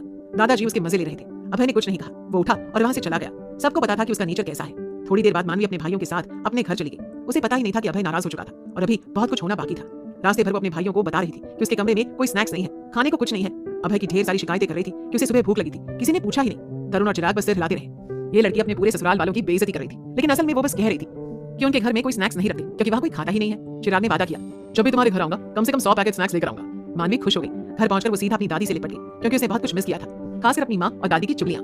चंद्रिका जी ने उसके लिए खास आलू के पराठे बनाए थे। मानवी ने नाश्ता करने के बाद भी 3 से ज्यादा पराठे खा लिए। पेट भर गया तो चिराग ने घूरते हुए कहा, तुम सुधर जाओ, अब वहाँ ये शरारतें मत करना, वरना लोग कहेंगे हमने तुम्हें कुछ सिखाया ही नहीं। दोपहर तक मानवी ने दादी के साथ सबकी चुगली की। आस पड़ोस, शादी में आए मेहमान, यहाँ तक कि अभय को भी नहीं छोड़ा। वो कितना खड़ूस है, काले कपड़े पहनता है। ऐसी सब बातें चलती रही। दोपहर में घर पर कोई आया जिसे देखकर सब हैरान रहे। वो वेदांत था। वेदांत की नजर मानवी पर गई, जिसकी शादी की निशानियां जैसे मंगलसूत्र और सिंदूर साफ दिख रही थी। वेदांत की आंखों में नाराजगी, लेकिन उसे पता था कि अभय और मानवी अभी तक करीब नहीं आए हैं। पूरी रात तो अभय निकिता को ढूंढने में व्यस्त था।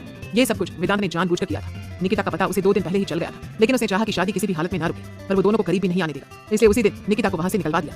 वेदांत क्या करने वाला है? क्या वो मानवी की शादी की बात जानकर उसे मिलने आया है, या फिर कोई बड़ा कांड करेगा? रोमांस और सस्पेंस से भरी इस कहानी में खुलेंगे अतीत के गहरे राज। बस बने रहिए हमारे साथ और सुनते रहिए हिज सीक्रेट ऑब्सेशन। तरुण खुद भी हैरान था, क्योंकि वेदांत बिना फोन किए ही आ गया था। मानवी शादी के कपड़ों में ही बैठी थी। उसके हाथ में चूड़ा था, मेहंदी लगी हुई थी। वेदांत की नजरें उस पर ठहर सी गई थी। वो लाल कलर के सूट में कुछ ज्यादा ही खूबसूरत लग रही थी। उसके होठों पर लगी लाल लिपस्टिक उसे और भी हसीन बना रही थी। आज वो कोई बच्ची नहीं लग रही थी, बल्कि खूबसूरत लड़की लग रही थी। वेदांत मुस्कुराया और बोला, शादी भी कर दी इसकी? मुझे तो बुलाया ही नहीं किसी ने।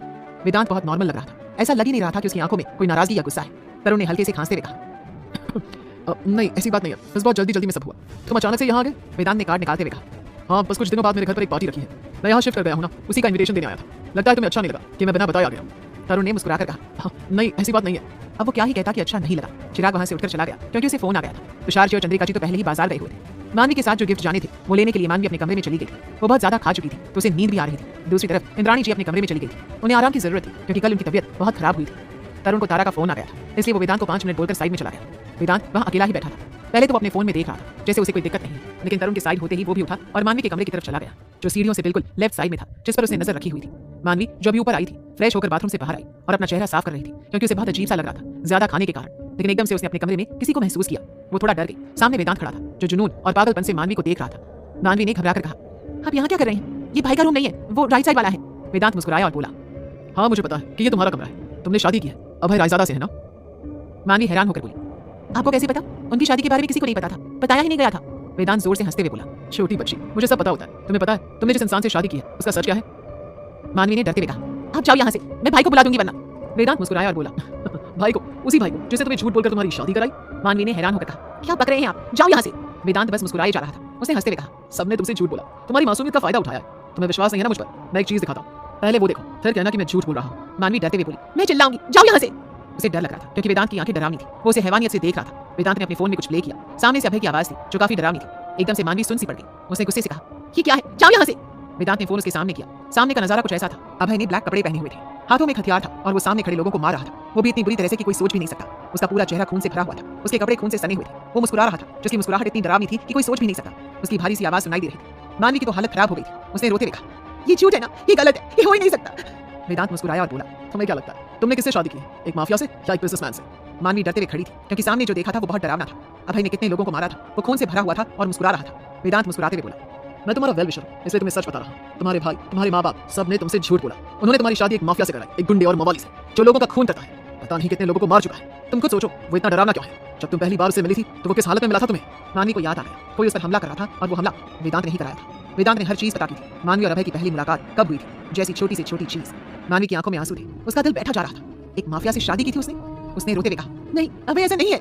वेदांत ने एक वीडियो प्ले की और फिर से मानवी के सामने कर दी। उस वीडियो में मलेशिया वाली फाइट हो रही थी जहां उन दोनों की आंखों पर पट्टी बंधी हुई थी और वे दोनों खून से भरे हुए थे। मानवी के हाथ पैर एकदम से सुन्न पड़ते। वो 2 कदम पीछे हटकर बोली, ये झूठ है, वो ऐसे नहीं है। वेदांत मुस्कुराया और बोला, अब सच क्या है और झूठ क्या है, तुम अपने घर वालों से पूछो। इतना कहकर वेदांत वहां से चला गया था क्योंकि उसका काम हो गया था। उसे मानवी को अभय से दूर करना था और फिलहाल के लिए ये हो गया था। बाकी चीजें वो बाद में देखेगा। मानवी होश में नहीं थी। वो बहुत रो रही थी। वहीं जमीन पर बैठ गई और अपना चेहरा छुपा लिया। काफी देर तक वो रोती रही। उसे समझ ही नहीं आ रहा था कि उसके साथ हुआ क्या है। उसकी शादी एक माफिया से कैसे हो गई?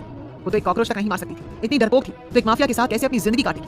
वो काफी देर तक रोती रही। वो जमीन पर लेट गई और अपने आंसुओं को छिपाने की नाकाम कोशिश करती रही। नीचे चंद्रिका जी जब लौट कर आई तो हैरान रह गई। घर पूरा खाली था। तरुण को याद ही नहीं था कि वेदांत आया था। वो तो जा चुका था और तरुण अपने रूम में तारा के साथ बातें करने में बिजी हो गया था। उसे पता ही नहीं था कि वेदांत जाकर कौन सा तूफान मचा गया है। उसे तो चंद्रिका जी की आवाज से पता चला कि वो घर आ गई। वो जाकर मानवी को बुलाने को कहती है। अभय थोड़ी देर बाद आने वाला था, इसलिए वे लोग मानवी के साथ थोड़ी मस्ती करने का सोच रहे थे और उसकी फेवरेट आइसक्रीम भी लेकर आए थे। तरुण ने 2 बार मानवी के कमरे का दरवाजा नॉक किया पर वो लड़की कुछ बोल ही नहीं रही थी, ना ही अंदर से कोई आवाज आ रही थी। ये थोड़ा अजीब था। तरुण को हैरानी हुई। मानवी ऐसा कभी नहीं करती थी। उसका कमरा बहुत कम ही लॉक होता था। उसने एक लंबी सांस लेकर दराज से चाबी निकाली और डोर खोलने लगा। उसे लगा शायद लड़की सो गई। अंदर का नजारा डरावना था। मानवी जमीन पर बेहोश पड़ी थी। एकदम से तरुण की चीख निकल गई। उसने मां कहकर सबको बुलाया। सब लोग ऊपर आ गए। जल्दी से मानवी को उठाया और बेड पर लेटाया। पानी की छींटे मारी। धीरे धीरे उसने अपनी आंखें खोली। उसकी आंखें पूरी लाल थी। चंद्रिका जी घबराकर बोली, मनु क्या हुआ है तुझे? मानवी ने एकदम से सबको धक्का दे दिया और सबसे दूर होकर कहा, दूर हो जाइए मुझसे। सब लोग हैरान हो गए कि लड़की को हुआ क्या है। तरुण ने कहा, ये क्या तरीका है, तुम मां के साथ बदतमीजी कर रही हो। मानवी ने रोते हुए कहा, और मेरे साथ क्या किया आप लोगों ने? किसी को समझ नहीं आ रहा था कि हुआ क्या। पहले तो ये बहुत खुश थी, लेकिन अब मानवी ने रोते हुए कहा, मेरी शादी माफिया से करा दी, एक गुंडे से, एक कातिल से जो लोगों को मारता है। सब लोग सुनकर सुन रह गए थे। मानवी को ये कैसे पता चला? ये बात कभी उसके सामने नहीं आनी चाहिए थी, वरना वो अभय को एक्सेप्ट नहीं करेगी और अभय जो तूफान लेकर आएगा उसका किसी को अंदाजा तक नहीं था। सब लोग घबरा गए थे। मानवी ने रोते हुए कहा, सच बोल रही हूँ ना मैं, मतलब आप लोग जानते थे, फिर भी मुझे उनके पास जाने दिया, मुझे बताया नहीं। तरुण हैरान होकर बोला, तुम्हें कैसे पता चला? मानवी ने रोते हुए कहा, मुझे पता चल तो गया ना, आप लोग तो मुझसे झूठ बोलते हो, और क्या क्या झूठ बोला है मुझसे। आज उसका बचपना कहीं गायब हो गया था। वो बहुत सीरियस बातें कर रही थी। चंद्रिका जी दूर खड़ी डर रही थी कि अगर उनकी बेटी ने उनसे नाता ही तोड़ लिया तो क्या होगा, और अभय क्या करेगा? वो तूफान लेकर आएगा। उस तूफान से मानवी को कोई नहीं बचा सकता। मानवी ने अपने चेहरे को हाथों में छिपाकर कहा, मुझे आपसे किसी से बात नहीं करनी, मैं चली जाऊंगी यहाँ से, बहुत दूर, मैं भाग जाऊंगी, मुझे नहीं जाना उस माफिया के पास। हर कोई डर गया था कि कैसे समझाए इस लड़की को, पर वहीं डोर पर खड़े अभय और तारा ये सब सुन चुके थे। असल में जब वे घर पर आए तो नौकर ने बताया कि मानवी मैडम बेहोश हो गई थी, इसलिए सब उनके कमरे में है। अभय जल्दी से बिना कुछ सोचे समझे ऊपर आ गया था, लेकिन जो आवाज उसके कानों में पड़ी थी वो उसका पत्थर जैसा दिल चीर गई थी। उसकी मुट्ठियां कस गई थी और उसका गुस्सा उसके आपे से बाहर हो गया था। अभय अब क्या करने वाला है? क्या अभय मानवी को समझा पाएगा या दोनों की शादी टूट जाएगी? रोमांस और सस्पेंस से भरी इस कहानी में खुलेंगे अतीत के गहरे राज। बस बने रहिए हमारे साथ और सुनते रहें हिज सीक्रेट ऑब्सेशन। मानवी बहुत ज्यादा रो रही थी। हर किसी को उसकी फिक्र थी, लेकिन सबको डर लग रहा था कि इस लड़की को ये सब कैसे पता चला। ये सब बिल्कुल ठीक नहीं था। तभी अचानक अभय की गुस्से भरी आवाज सुनाई दी। अभय ने गुस्से से कहा, मुझसे दूर जाने का सोचना भी मत, वरना इस दुनिया को आग लगाने में मुझे वक्त नहीं लगेगा। उसकी आवाज इतनी ठंडी थी कि हर कोई डर गया। मानवी ने एकदम से उस तरफ देखा। उसकी रीढ़ की हड्डी तक सीधी हो गई थी। उसे लगा जैसे किसी ठंडी हवा ने उसे छू लिया हो। उसने अपनी भीगी आंखों से अभय की तरफ देखा। मानवी ने धीरे से कहा, मुझे आपसे बात नहीं करनी। अभय इतना गुस्से में था कि उसकी पूरी बॉडी की नसें दिखाई दे रही थी। गर्दन की नसें लाल हो गई थी और आंखें भी। उसका चेहरा गुस्से से भरा हुआ था। अभय ने गुस्से से कहा, सब लोग बाहर जाओ। उसने इतनी तेज आवाज में कहा कि वहां खड़ा हर इंसान डर गया। तारा को तो यकीन ही नहीं हो रहा था कि उसका भाई इतना डरावना हो सकता है। कोई कुछ बोल नहीं पाया। अभय ने दीवार पर हाथ मारते हुए दोबारा कहा, मैंने कहा यहाँ से बाहर जाओ।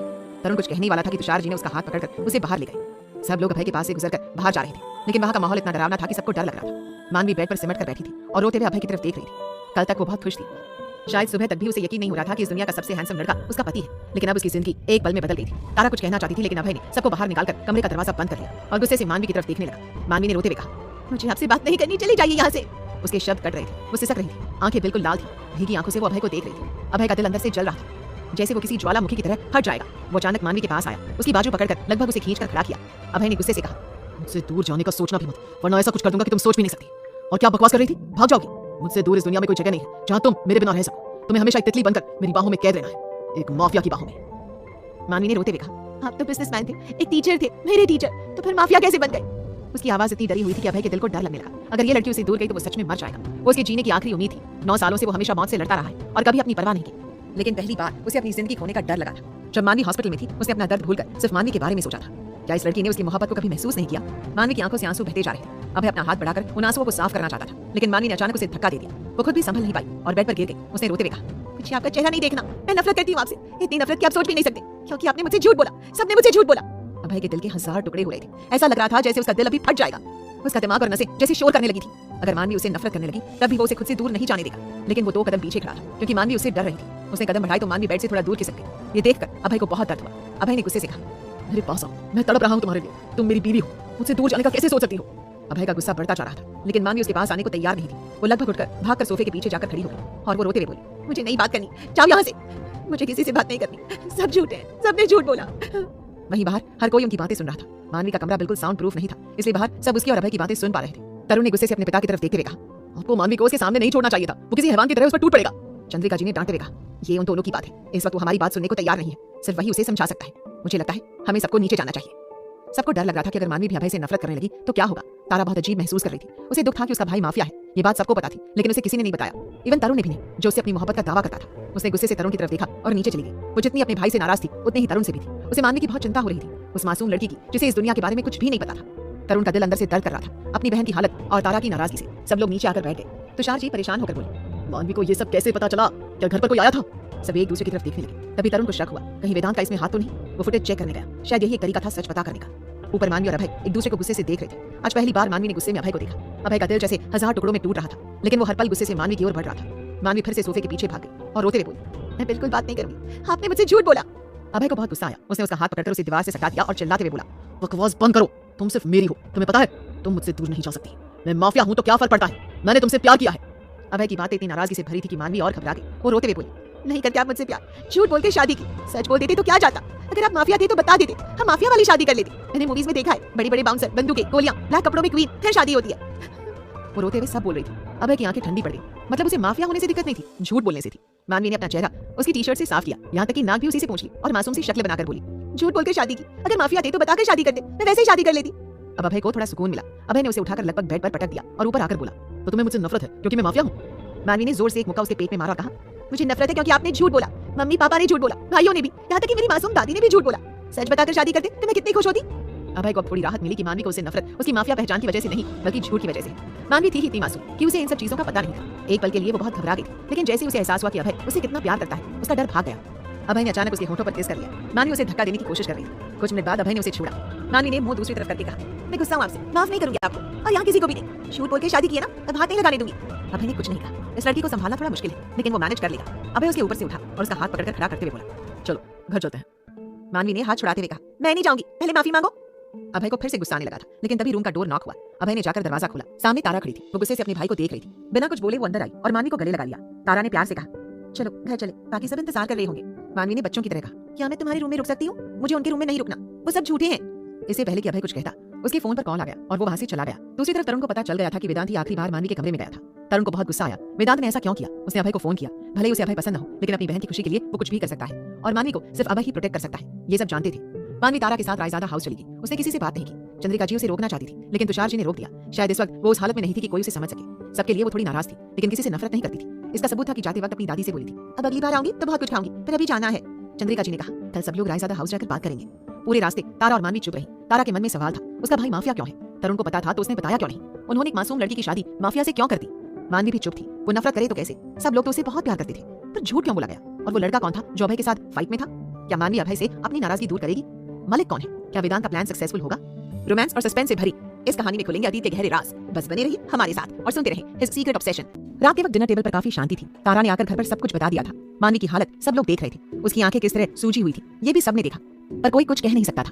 अभय घर नहीं आया था। फाल्गुनी जी ने मानवी को तारा के रूम में रुकने की परमिशन दी थी क्योंकि वो खुद भी अपने बेटे से बहुत नाराज थी और इस मासूम सी लड़की की हालत उनसे देखी भी नहीं जा रही थी। आज पहली बार मानवी ने खाने की तरफ देखा तक नहीं था। वो बहुत उदास थी। बहुत मुश्किल से भारती जी और फाल्गुनी जी ने उसे बातों में उलझाकर थोड़ा सा खाना खिलाया, वरना वो खा ही नहीं रही थी। उसे बस इस बात से दिक्कत थी कि झूठ क्यों बोला गया। शायद सच बता देते तो उसे इतनी तकलीफ नहीं होती। वहीं भास्कर जी बहुत परेशान थे। उनके पोते का सच इस तरह बाहर आएगा उन्होंने सोचा नहीं था। अभय से मानवी दूर जाने के बारे में भी सोच नहीं सकती थी, वरना वो लड़का पागल हो जाता और उसे रोकना किसी के हाथ में नहीं था, उनके भी नहीं। उन्होंने बस एक लंबी सांस ली और इस भोली सी लड़की की तरफ देखा जो इस वक्त कितने दर्द में थी। ऐसा नहीं था कि अभय को फर्क नहीं पड़ा था। इस वक्त वो अपने अड्डे पर था, शराब के घूंट भरते हुए वो नफरत से सबको देख रहा था। मानवी की एक एक बात उसके अंदर किसी कांटे की तरह चुभ रही थी जब उसने कहा था कि वो उसे नफरत करती है। अभय को लगा उसके दिल के सारे टुकड़े आसपास बिखर गए हैं और वो उन्हें जोड़ने की दोबारा कोशिश कर रहा है। उसने अपनी आंखें बंद की और कहा, माइकल, ये मोहब्बत इतना दर्द क्यों देती है? माइकल जो पास ही खड़ा था डरते हुए बोला, पर सर मैंने मोहब्बत नहीं की है। अभय ने उसकी तरफ देखकर कहा, तो तुम्हें करनी चाहिए। बड़ी कमाल की चीज है, जिसे हम करते हैं वो हमसे नफरत करने लगते हैं। अभय की आंखों में आज पहली बार दर्द नजर आया था। माइकल को उसकी चिंता हो रही थी। भले ही मानवी ने कह दिया कि वो उसके झूठ से नाराज है, पर कहीं ना कहीं मानवी आज नहीं तो कल उसे इस दुनिया से अलग करने की कोशिश जरूर करेगी और अभय ये कभी होने नहीं देगा। वो इस दुनिया में क्यों आया है ये मानवी को नहीं बता सकता। मानवी ने अपनी भीगी हुई आंखों से देखकर कहा, मुझे झूठ क्यों बोला सबने? मेरी फैमिली ने भी मुझे सच क्यों नहीं बताया? क्या मैं बुरी हूँ? क्या मेरी शादी कराना इतना जरूरी था? क्या मिस्टर हस्बैंड मुझसे नाराज थे? उन्होंने मुझसे किसी बात का बदला लिया है? तारा जानती थी कि ये लड़की अपने इमोशंस को समझ नहीं पा रही। इस दर्द की वजह ये थी कि वो अभय से प्यार करने लगी थी और अभय का झूठ उसे अंदर ही अंदर बहुत तकलीफ दे रहा था। तारा ने प्यार से उसके सिर को सहला कर कहा, कभी कभी प्यार हमें दर्द देता है और उस दर्द के साथ हमें उस प्यार को एक्सेप्ट भी करना पड़ता है। भाई ने ऐसा क्यों किया मुझे नहीं पता और तुम्हें नाराज होने का पूरा हक है। मैं तुम्हें बिल्कुल नहीं कहूंगी कि उन्हें माफ कर दो। जब तक तुम्हें नहीं लगता कि तुम्हें माफ करना चाहिए मत करो, पर खुद को हर्ट मत करो। इससे तुम्हें ही नहीं सबको दिक्कत होगी। और रही बात तुम्हारे परिवार की, तो शायद कुछ ऐसा है जो तुम नहीं जानती। तुम्हारी माँ किस तरह रो रही थी मैंने देखा है। तुम्हें उनसे बात करनी चाहिए थी। मानवी ने तकिए में अपना चेहरा छुपाकर कहा, मैं नहीं करूंगी बात, सब लोगों ने झूठ बोला। धीरे धीरे सिसकते हुए वो सो गई थी। वहीं तारा के फोन पर तरुण के 100 फोन आ चुके थे और उसने एक का भी जवाब नहीं दिया था क्योंकि वो तरुण से नाराज थी। उसके भाई का इतना बड़ा सच उससे छुपा हुआ था और तरुण ने भी उसे छुपा कर रखा था। वहीं अभय जब घर आया तो रात का 1 बज रहा था। हल्का सा नशा उसकी आंखों में दिखाई दे रहा था। फाल्गुनी जी जो वहीं सोफे पर बैठी हुई थी शायद अपने बेटे का इंतजार कर रही थी, जिसकी कल बहुत धूमधाम से शादी करके इस घर में बहू आई थी और आज के हालात कुछ अलग थे। अभय ने अपनी लाल आंखों से अपनी माँ की तरफ देखा और बिना बोले अपने कमरे की तरफ जाने लगा। फाल्गुनी जी दर्द से मुस्कुराकर बोली, 9 साल पहले जो हुआ था उसमें तुम्हारी गलती नहीं थी। अगर कोई हमें छोड़कर चला जाए तो हमें उसके लिए खुद को दर्द नहीं देना चाहिए। उस रात का आधी से ज्यादा लोगों को पता ही नहीं है कि क्या हुआ था, पर मैं जानती हूँ तुमने 9 सालों तक कितना कुछ बर्दाश्त किया है। पर क्या तुम मानवी को खोना चाहती हो? तुमने उसे भी वही दर्द दे दिया। अभय पलटकर अपनी माँ की तरफ देखकर बोला, ये आप क्या कह रही है? जो सब जानते हैं मैं आराध्या को नहीं बचा पाया क्योंकि मैं व्हील चेयर पर था। मैं निकिता की नफरत को नहीं समझ पाया क्योंकि मैं उसकी मोहब्बत को गलत मानता था। फाल्गुनी जी की आंखों में आंसू आ गए थे। शायद इस माँ बेटे की जोड़ी के अंदर भी दर्द की एक नदी थी जिसके बारे में कोई नहीं जानता था। अभय ने कहा, मैंने हारून से नफरत की क्योंकि मुझे पता नहीं था कि मेरे भाई ने क्या किया है, और मैंने भी आपके उस सो कॉल्ड इंसान से नफरत की क्योंकि वो नफरत के काबिल था। फाल्गुनी जी परेशान होकर बोली, मैं उन्हें माफ कर चुकी हूँ, तुम्हें भी कर देना चाहिए। अभय मुस्कुराया और बोला, मैं क्यों माफ करूँ?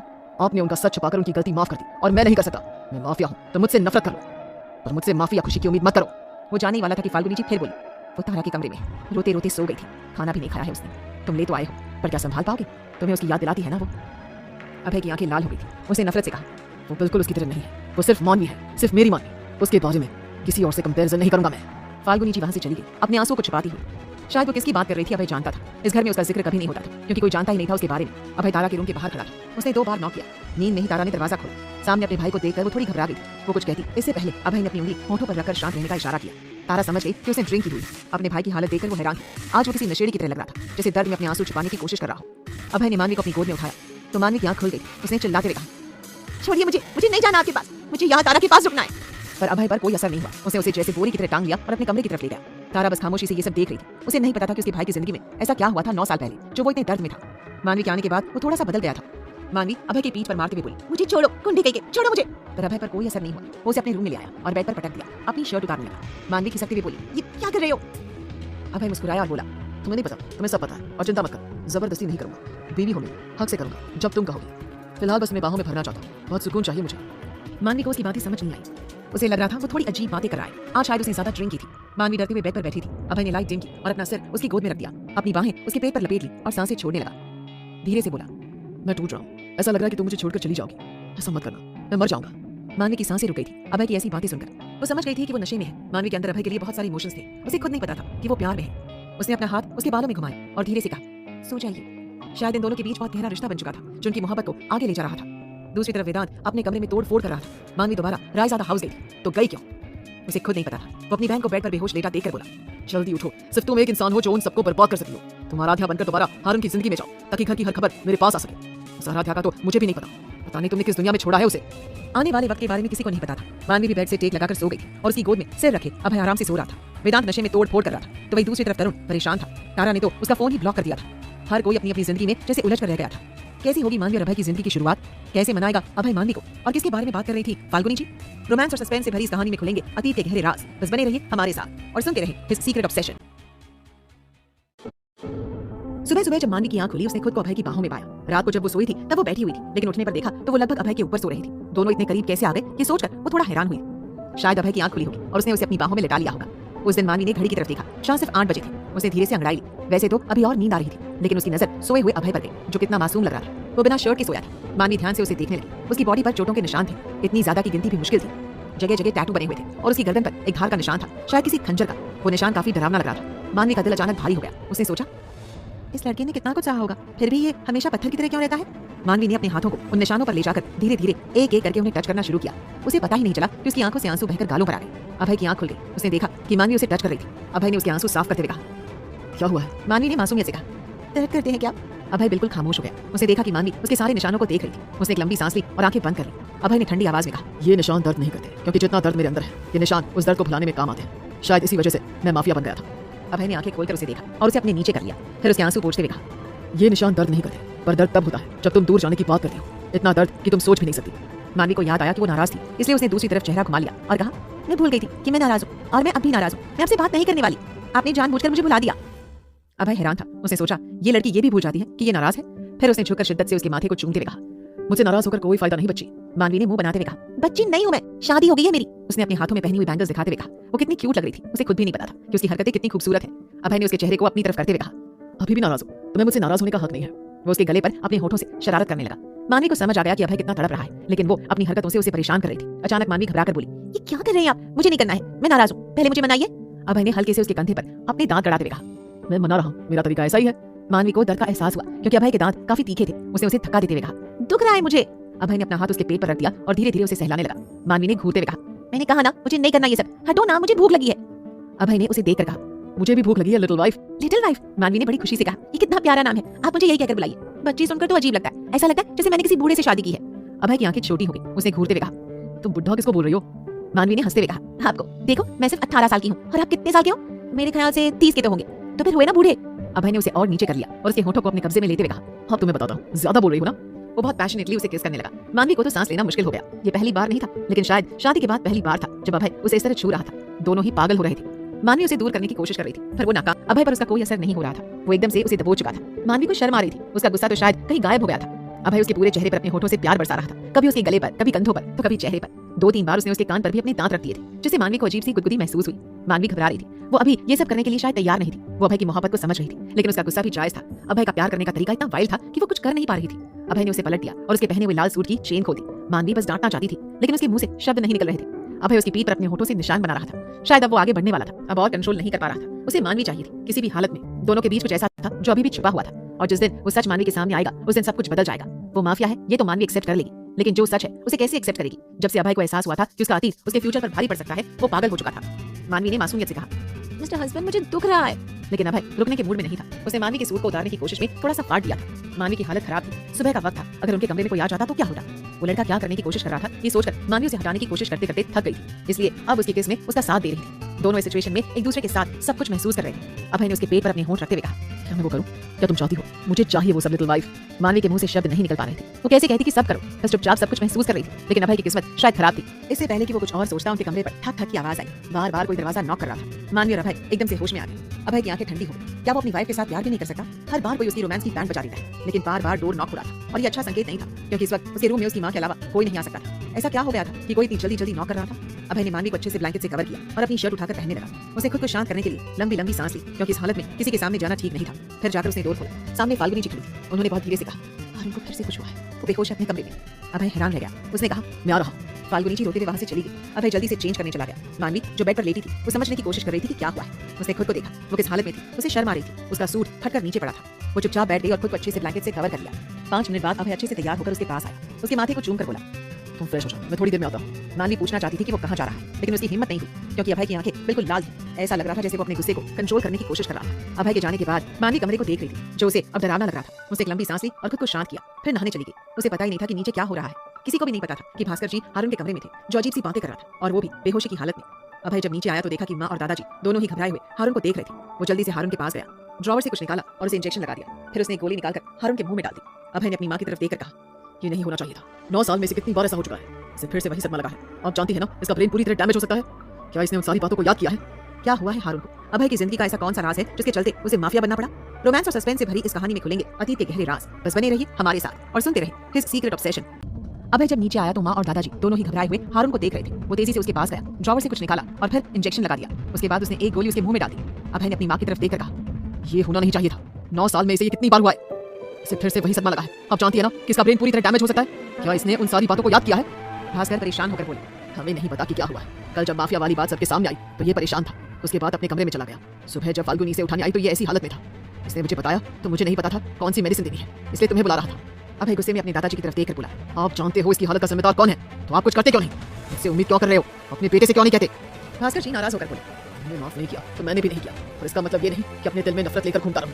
तुम्हारी माँ उसे माफ कर चुकी है, सालों पहले चूक हुआ, बस एक गलती थी, उसे दोहराकर हम सब अपनी जिंदगी खराब क्यों करें? दूसरी बात, इसे सदमा किस बात का लगा है तुम भी जानते हो, मैं भी। सब कुछ पता है तुम्हें, अनजान बनने का दिखावा क्यों करते हो? हम मानवी को तुम्हारी जिंदगी में लेकर आए क्योंकि। अभय गुस्से से बोला, मेरी मानवी का जिक्र कभी किसी और के लिए मत करिएगा, मैं बर्दाश्त नहीं करूंगा।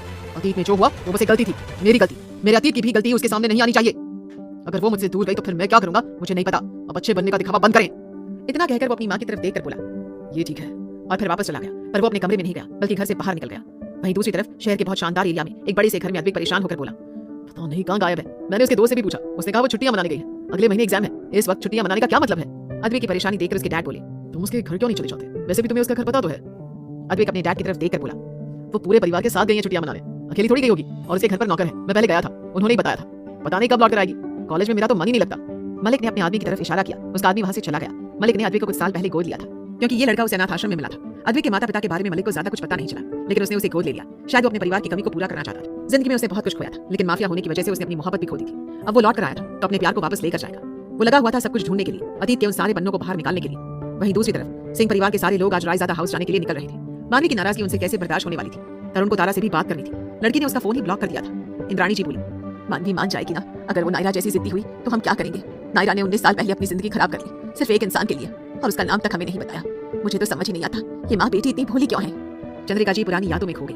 उन्हें अभी याद था जब नायरा रोते हुए घर आई थी और उन्हें बताया था कि उसके साथ कुछ गलत हो रहा है और उसे बताना नहीं आ रहा। उसे अच्छा लगता है उस इंसान को अपने करीब महसूस करना, और उसे ये नहीं पता कि वो करता क्या है उसके साथ। तुषार जी बोले, माँ बिना बात की चिंता कर रही है, मानवी वैसी नहीं है, हमारी मन्नू थोड़ी सी भूली है, पर वो मान जाएगी, चिंता मत करें। और अब तक तो वे सभी उसे मना चुके होंगे। मानवी जब नीचे आई तो उसने आज बहुत खूबसूरत सा सूट पहना हुआ था। वैसे तो वो फ्रॉक वगैरह ही पहनती थी, लेकिन अभी शादी को तो सिर्फ 2 दिन ही तो हुए थे। फाल्गुनी जी ने उसे नाश्ता करने को कहा। मानवी को सच में बहुत भूख लगी थी। उसने कल बिल्कुल कुछ भी नहीं खाया था, इसलिए वो एक्साइटेड होकर बोली, खाने में क्या है माँ? मुझे बहुत भूख लगी है। वैसे तो फाल्गुनी जी हल्का सा परेशान थी, लेकिन अब हारून ठीक था। अभी अभी उसे कुछ खाने को देकर आई थी और उसने कहा था कि वो काफी बेहतर है। नाश्ते की टेबल पर सब लोग बैठ गए थे। तारा थोड़ी उदास लग रही थी, पर उसने अपनी उदासी किसी के सामने जाहिर नहीं की। वो मानवी से अच्छे से बात कर रही थी। मानवी ने सिर घुमाकर देखा और बोली, मिस्टर हस्बैंड कहाँ हैं? उन्होंने तो नाश्ता नहीं किया। तभी देविका जी, जो उसकी चाची सास थी, मुस्कुराकर बोली, बेटा शायद वो किसी काम के लिए निकल गए हैं, तुम नाश्ता करो, उनका नाश्ता हम भेज देंगे। मानवी ने अपने मुंह में पराठा रखते हुए कहा, मुझे कौन सी चिंता है उनकी, मैं तो वैसे ही पूछ रही थी। उसकी बात सुनकर सब मुस्कुरा दिए। भारती जी को तसल्ली थी कि उनके पोते के लिए कोई आ गया था जो उसकी हर चीज का ध्यान रख सकता है, चाहे लड़की मासूम क्यों ना हो। पर ये मोहब्बत में थी और उसे खुद भी नहीं पता था। मानवी ने आज काफी अच्छे से नाश्ता किया था। नाश्ते के बाद सभी वही हॉल में बैठे थे। 2 दिन बाद मानवी का कॉलेज फिर से शुरू होने वाला था। तभी वहाँ पूरा सिंह परिवार आ गया। सबने उनका अच्छे से वेलकम किया। तारा मुंह बनाकर वहाँ से उठकर चली गई थी। मानवी भी उठकर जाना चाहती थी, पर भारती जी ने उसका हाथ पकड़कर अपने पास बिठा लिया। इंद्राणी जी की बात हो गई थी उनसे, और कोई भी नहीं चाहता था कि मानवी अपने परिवार से नाराज रहे, वरना वो भी तो कितना उदास थी, कल कितना रोई थी। इंद्राणी जी इमोशनल होकर बोली, लगता है मेरी पोती को अब मुझसे कोई मतलब नहीं। उन्होंने इतना अच्छा नाटक किया कि मानवी की आंखों से आंसू टपकने लगे। वो जल्दी से अपनी दादी के पास आई और उन्हें गले लगाकर बोली, ऐसा बिल्कुल नहीं, आपने मुझसे झूठ क्यों बोला? सच बताती तो कितना मजा आता, हम लोग माफिया वाली शादी करते। उसकी बात सुनकर सब लोग हैरानी से उसे देखने लगे। इंद्राणी जी सोच रही थी क्या उनकी पोती सच में ऐसे कांड करती रहती है। तरुण बोला, तू नाराज नहीं है? मानवी कंधे उचकाते हुए बोली, मैं थोड़ा नाराज हूँ क्योंकि झूठ बोला सबने। सच बताती तो कितना मजा आता, तेरी शादी में कितने सारे गुंडे आते, मैं सबके साथ फोटो भी खिंचवाती। चिराग ने जैसे ये सुना वो हंसते हुए सोफे से नीचे गिर गया। उसने अपने माँ बाप की तरफ देखकर कहा, इसे पता भी है ये क्या बोल रही है, इसे माफिया की शादी करनी है और गुंडों के साथ फोटो खिंचवानी है। जब अकल बढ़ रही थी ये क्या कर रही थी, पराठा खा रही थी। मानवी ने अपने भाई की तरफ देखकर कहा, मैं शिकायत कर दूंगी मिस्टर हस्बैंड से कि आप मेरा मजाक उड़ा रहे हो। सब लोग पूछने लगे कि ये लड़की नाराज तो नहीं है। वो अपने घर वालों से भी अच्छे से मिली थी। तरुण कुछ बहाना बनाकर वहाँ से निकल गया और सीधा तारा के रूम में गया। तारा चुपचाप सोफे पर बैठी लूडो खेल रही थी। तरुण को देखकर उसने घूर कर कहा, यहाँ क्या कर रहे हैं? आपकी बहन बाहर है। तरुण एकदम से आया, डोर बंद किया और उसके पास आकर खड़ा हो गया। उसने उसकी बाजू पकड़कर उठाते हुए कहा, मेरा फोन क्यों नहीं उठा रही? पागल हो क्या? मैं पूरी रात नहीं सो पाया। क्या तुम्हें जरा भी परवाह है मेरी? तारा ने अपना हाथ छुड़ाते हुए कहा, मैं क्यों परवाह करूं? मेरी की थी, इतना बड़ा सच मुझसे छुपा कर रखा। मानवी बहुत अच्छी है, मासूम है, आप सबको माफ कर सकती है, मैं वैसी नहीं हूँ। तरुण मुस्कुराया और उसकी नाक खींचते हुए बोला, तभी तो इतनी टेंशन हो रही है मुझे कि तुम इतनी आसानी से मानोगी भी नहीं। तुम्हें नहीं बताया क्योंकि तुम्हारे घर वाले नहीं चाहते थे, तुम्हारा भाई नहीं चाहता था कि ये सच किसी के सामने आए। तुम खुद सोचो, अगर मानवी माफ नहीं करती तो क्या होता? क्या तुम्हारा भाई बर्दाश्त करता मानवी से दूर? तूफान आ जाता। तारा को तरुण की बात ठीक लग रही थी, पर वो नाटक करते हुए बोली, और मैं नहीं मानने वाली। तरुण मुस्कुराकर बोला, मैं मना लूंगा। वो झुककर उसे किस करने लगा। तारा हटाने की कोशिश कर रही थी, पर उसकी कोशिश नाकाम रही, इसलिए उसने भी अपनी बाहें उसके गले में डाल दी। दोपहर को पूरा सिंह परिवार लौट गया था। वहीं मानवी को चिंता हो रही थी अभय की। मानवी उसे फोन करना चाहती थी, पर अपनी नाराजगी के चलते कर नहीं पाई। वो जितनी बार मैसेज टाइप करती उतनी बार डिलीट करती थी। तभी तारा उसके पास आई और बोली, क्या सोच रही हो? मानवी मुंह बनाकर बोली, मेरे डेविल हस्बैंड ने खाना खाया होगा या नहीं, ये सोच रही हूँ। तारा हंसते हुए बोली, तुम्हें भाई की चिंता हो रही है तो फोन क्यों नहीं कर लेती? मानवी ने कहा, मैं नहीं करने वाली हूँ। इतना कहकर वो खुद भी शर्मा गई। अब आगे मानवी और अभय की जिंदगी में क्या होगा, कौन सी मुश्किलें आएंगी और उनकी जिंदगी की शुरुआत कैसी होगी? रोमांस और सस्पेंस से भरी इस कहानी में खुलेंगे अतीत के गहरे राज। बस बने रहिए हमारे साथ और सुनते रहें हिज सीक्रेट ऑब्सेशन।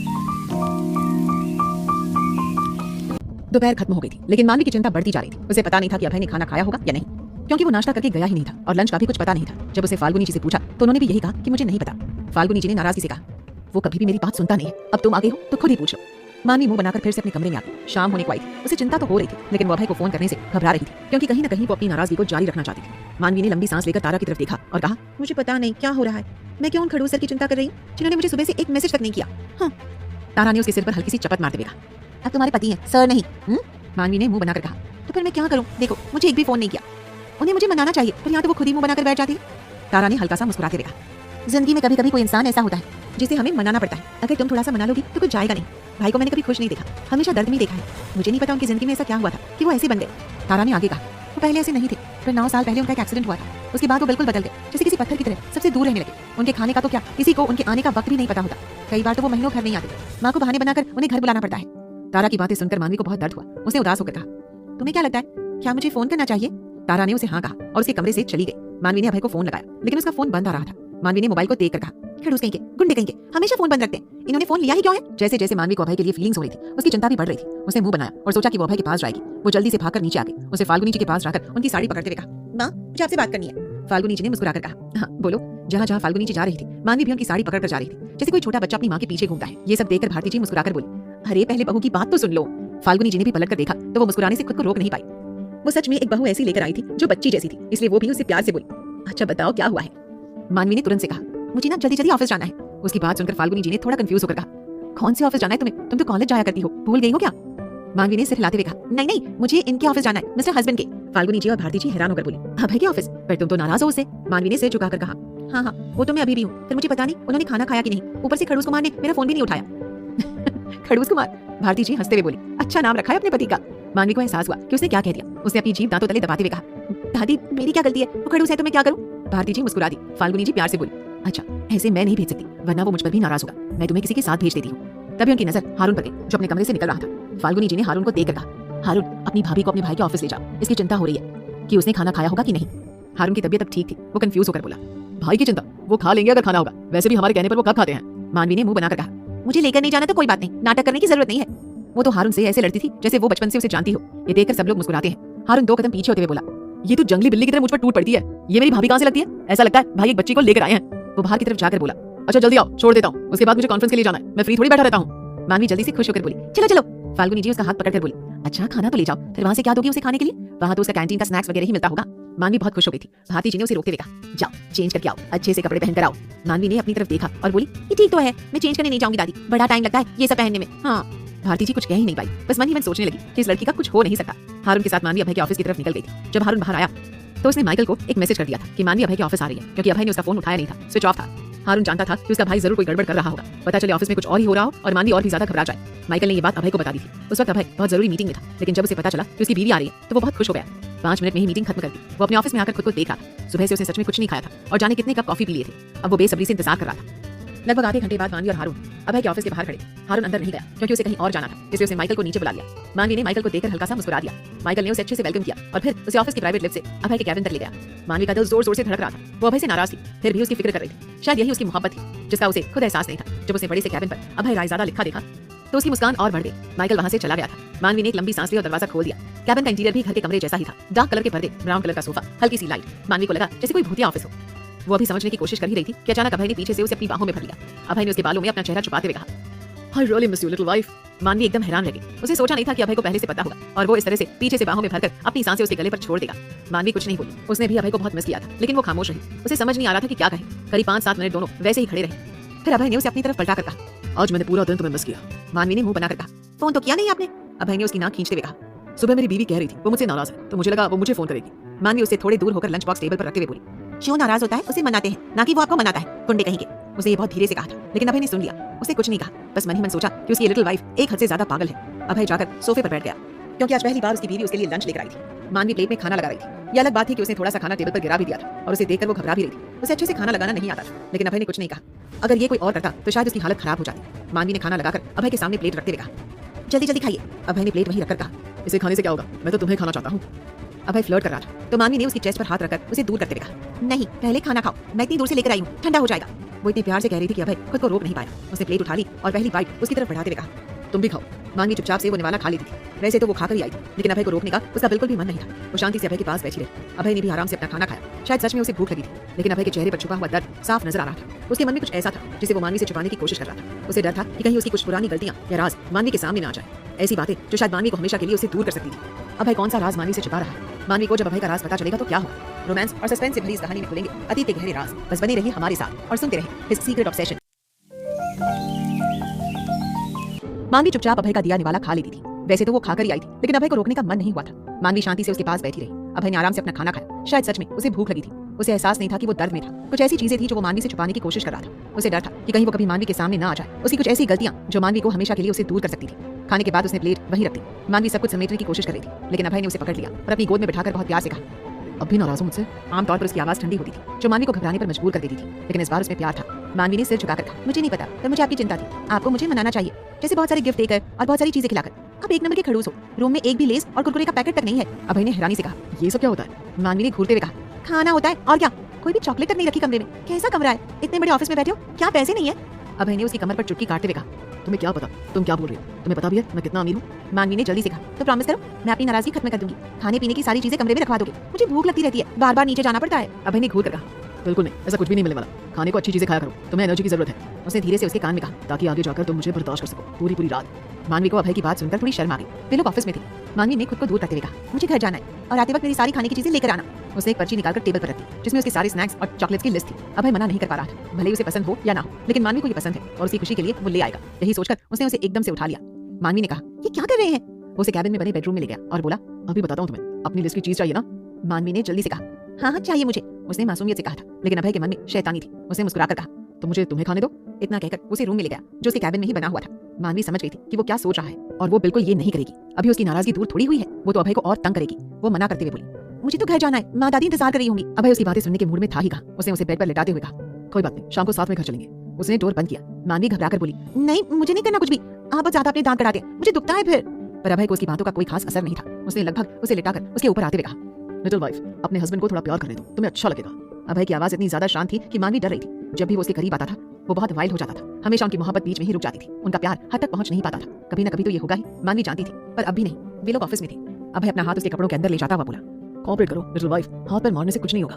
मानवी बेड पर लेटी हुई थी। अभय उसे किस कर रहा था। अब कमरे का माहौल थोड़ा अजीब था, क्योंकि वे काफी वक्त से एक दूसरे को किस कर रहे थे। थोड़ी देर बाद मानवी ने खुद को देखा। वो गुस्से से अभय को देख रही थी। उसके होंठ लगभग सूज गए थे। उसके गले, पेट और कंधों पर भी निशान थे जो अभय ने दिए थे। वो साइड में लेकर लंबी लंबी सांस ले रहा था, ताकि वो अपनी लिमिट से ज्यादा कुछ न करे। वो नहीं चाहता था कि मानवी अपने फर्स्ट टाइम पर इतना डर जाए कि अगली बार उसे पास न आने दे। वो लड़की 1 घंटे तक उसकी किस को बर्दाश्त नहीं कर सकती, तो पूरी रात उसे कैसे झेल पाएगी? मानवी ने एक लंबी सांस लेकर उसे देखा, जो खुद को शांत करने की कोशिश कर रहा था। वे दोनों कितनी बुरी हालत में थे, पसीने से भरे हुए, जबकि उन्होंने ऐसा कुछ भी नहीं किया था जो उसने वीडियो में देखा था। अभय की पूरी शर्ट पर सिलवटें पड़ चुकी थी। ऊपर की शर्ट के 2 बटन भी टूट चुके थे, जो मानवी ने किए थे। मानवी समझ रही थी कि वो खुद को शांत कर रहा है, ताकि वो उसे हर्ट न करे।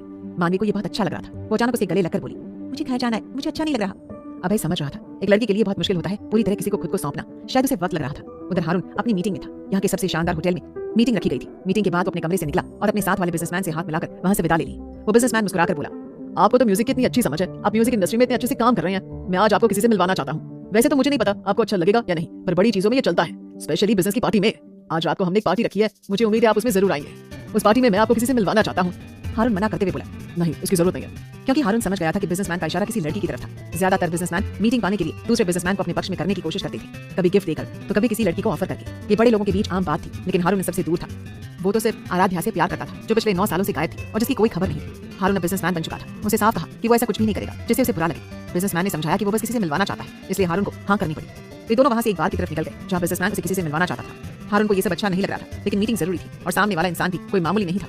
रात के करीब 9 बजे लोग वहां बैठ गए। कुछ लड़कियां स्टेज पर डांस कर रही थी। हारून को ये सब देखकर अच्छा नहीं लग रहा था। उनके छोटे छोटे कपड़े, बार बार आकर ड्रिंक सर्व करना और छूने की कोशिश करना उसे गुस्सा दिला रहा था। उसके साथ बैठे बिजनेसमैन तो खुश हो रहे थे, लेकिन हारून अपने गुस्से को पीकर चुपचाप बैठा रहा। थोड़ी देर बाद बार का मैनेजर अनाउंस करता है कि अब उनकी सबसे खूबसूरत डांसर परफॉर्म करने आएंगी। हारून का गुस्सा और बढ़ गया। वोट कर जाने ही वाला था कि तभी स्टेज पर एक लड़की आई। उसने ब्लैक कलर की अजीब सी ड्रेस पहनी। उसकी गोरी स्किन सबको देख रही और उसके कर्ली बाल उसे सबसे अलग बना रहे थे। स्टेज पर उसने हॉट ड्रेस पहनकर परफॉर्म करना शुरू किया। म्यूजिक पर बहुत ही हॉट सॉन्ग बज रहा था। बिजनेसमैन ने हारून का हाथ पकड़कर कहा, अरे भाई बैठ जाओ, इसी की बात कर रहा था मैं। क्या माल है ना, पर खाली हाथ नहीं लगाने देती, कितनी भी बोली लगा लो टच करने नहीं देती, बस डांस ही करती है। बड़ी खूबसूरत है, सच कहूं तो मैं इसे अपनी मिस्ट्रेस बनाना चाहता हूं, पर ये तो हाथ लगाने नहीं देती। हारून की नजरें उस लड़की पर टिक गई जो हॉट ड्रेस में डांस कर रही थी। लोग उसकी बॉडी देख रहे थे, उस पर नोटों की बारिश कर रहे थे। हारून का गुस्सा बढ़ता जा रहा था और बिजनेसमैन की बातें आग में घी डाल रही थी। हारून का गुस्सा इस हद तक बढ़ गया कि उसने वहीं पड़ी बियर की बोतल उठाकर बिजनेसमैन के सिर पर दे मारी और गुस्से से बोला, हाथ लगाने की सोच कर दिखाओ उसे, तुम्हें जान से मार दूंगा। उसकी आवाज इतनी गुस्से में थी कि वहां मौजूद हर इंसान ने सुनी। एक पल के लिए वहां शांति छा गई। गाना बंद हो गया। लोग डर गए कि क्या हुआ है। कुछ बाउंसर हारून को पकड़ने के लिए आगे बढ़े, लेकिन तभी हारून की सिक्योरिटी आ गई और सब पर भारी पड़ने वाली थी। हारून ने लाल आंखों से स्टेज पर खड़ी लड़की को देखा और एकदम से अपना कोट उतारकर जाकर उसे पहनाते हुए गुस्से में बोला, पागल हो गई हो, तुम्हें ये करने के लिए मोहब्बत नहीं की थी मैंने। पिछले 9 सालों से पागलों की तरह तुम्हें ढूंढ रहा और तुम यहाँ अपने जिस्म की नुमाइश कर रही हो। उसने इतने गुस्से से कहा कि वहाँ खड़ा हर इंसान डर गया। हारून ने अपने गार्ड्स की तरफ देखकर कहा, किसी को नहीं छोड़ना, किसी की भी आंखें निकालनी है तो निकालो, यहाँ की बात यही खत्म करो। सब लोग घबरा गए। वो लड़की डरकर बोली, सच छोड़िए मुझे, आप मुझे कहाँ लेकर जा रहे हैं? मैं तो आपको जानती तक नहीं। क्या ये लड़की सच में आराध्या है जिसे हारून प्यार करता था, या ये है निकिता की चाल? क्या आराध्या हारून को पहचान पाएगी? रोमांस और सस्पेंस से भरी इस कहानी में खुलेंगे अतीत के गहरे राज। बस बने रहिए हमारे साथ और सुनते रहिए हिज सीक्रेट ऑब्सेशन। हारून बार से उस लड़की को खींचकर वहां से ले गया था। लड़की अपना हाथ छुड़ाने की कोशिश करते हुए कह रही थी, हेलो मिस्टर, मैं आपको नहीं जानती हूँ, मेरा हाथ छोड़िए। यार मेरे कस्टमर भाग जाएंगे तो? लड़की ने आगे कहा, हेलो मेरे पैसे वो उठाकर ले जाएंगे। हारून गुस्से में उस लड़की को खींचकर पार्किंग में ले आया था और एकदम से अपनी गाड़ी में बिठा दिया था। लड़की ने जो कपड़े पहने थे उसमें उसकी पूरी बॉडी दिख रही थी। उसका चेहरा अब भी उतना ही खूबसूरत था, बस थोड़ी मैच्योर लग रही थी। हारून ने गुस्से में उसका चेहरा पकड़कर कहा, आराध्या बस करो, मुझे सब्र का इम्तिहान मत लो। लड़की ने अपनी बड़ी बड़ी आंखों से कहा, ओ हेलो, कौन आराध्या? मेरा नाम माया है, माया। पिछले कई सालों से यहाँ डांस कर रही हूँ और पता नहीं कितने बड़े बड़े बार्स में परफॉर्म कर चुकी हूँ। माया ने आगे कहा, आज तुम्हारे चक्कर में मेरा पेमेंट बाकी लोग उठाकर ले जाएंगे। तुम हो कौन और मुझे इस तरह कैसे लेकर आ सकते हो? हारून का गुस्सा आसमान पर था। उसने लगभग उसका चेहरा गुस्से से पकड़कर कहा, आराध्या मैंने कहा बस करो, मेरा सब्र खत्म हो रहा है, तुम्हें अब भी मेरी परवाह नहीं। 9 सालों से मैं तुम्हें ढूंढ रहा हूँ। मेरे भाई की हालत उस दिन ऐसी हो गई थी कि वो व्हीलचेयर पर पहुंच गए थे। तुम्हारे चक्कर में वो एक माफिया बन गए और तुम यहाँ दिखावा कर रही हो। हारून की आंखों में लगभग आंसू आ गए थे। लड़की पीछे हटते हुए बोली, मिस्टर तुम जो भी हो, मैं तुम्हारे लिए कोई भी नहीं हूँ, मैं तुम्हें जानती तक नहीं हूँ। भाई मेरा नाम माया है, दिल्ली से हूँ मैं। कोई भी मुंह उठाकर कुछ भी कहेगा मैं मान लूंगी। मेरे पैसे लेने के चक्कर में ये सब तो नहीं कर रहे ना? भाई मैं गरीब हूँ, मेरे पास इतना पैसा है ही कहाँ? एक बूढ़ी माँ और एक भाई है मेरा, उनका खर्च उठाना होता है मुझे और इस बार से उनका खर्च चलता है। हारून एकदम हैरान हो गया। बूढ़ी माँ और भाई? आराध्या तो अनाथ है, वो अनाथ आश्रम में पली बड़ी है, उसका कोई नहीं है। उसने गुस्से से कहा, बस करो मेरा हाथ उठ जाएगा। माया ने रोने का नाटक करते हुए कहा, हेलो मिस्टर, इतनी बड़ी गाड़ी लेकर बैठे हो, लड़कियों की कमी थोड़ी होगी तेरे पास?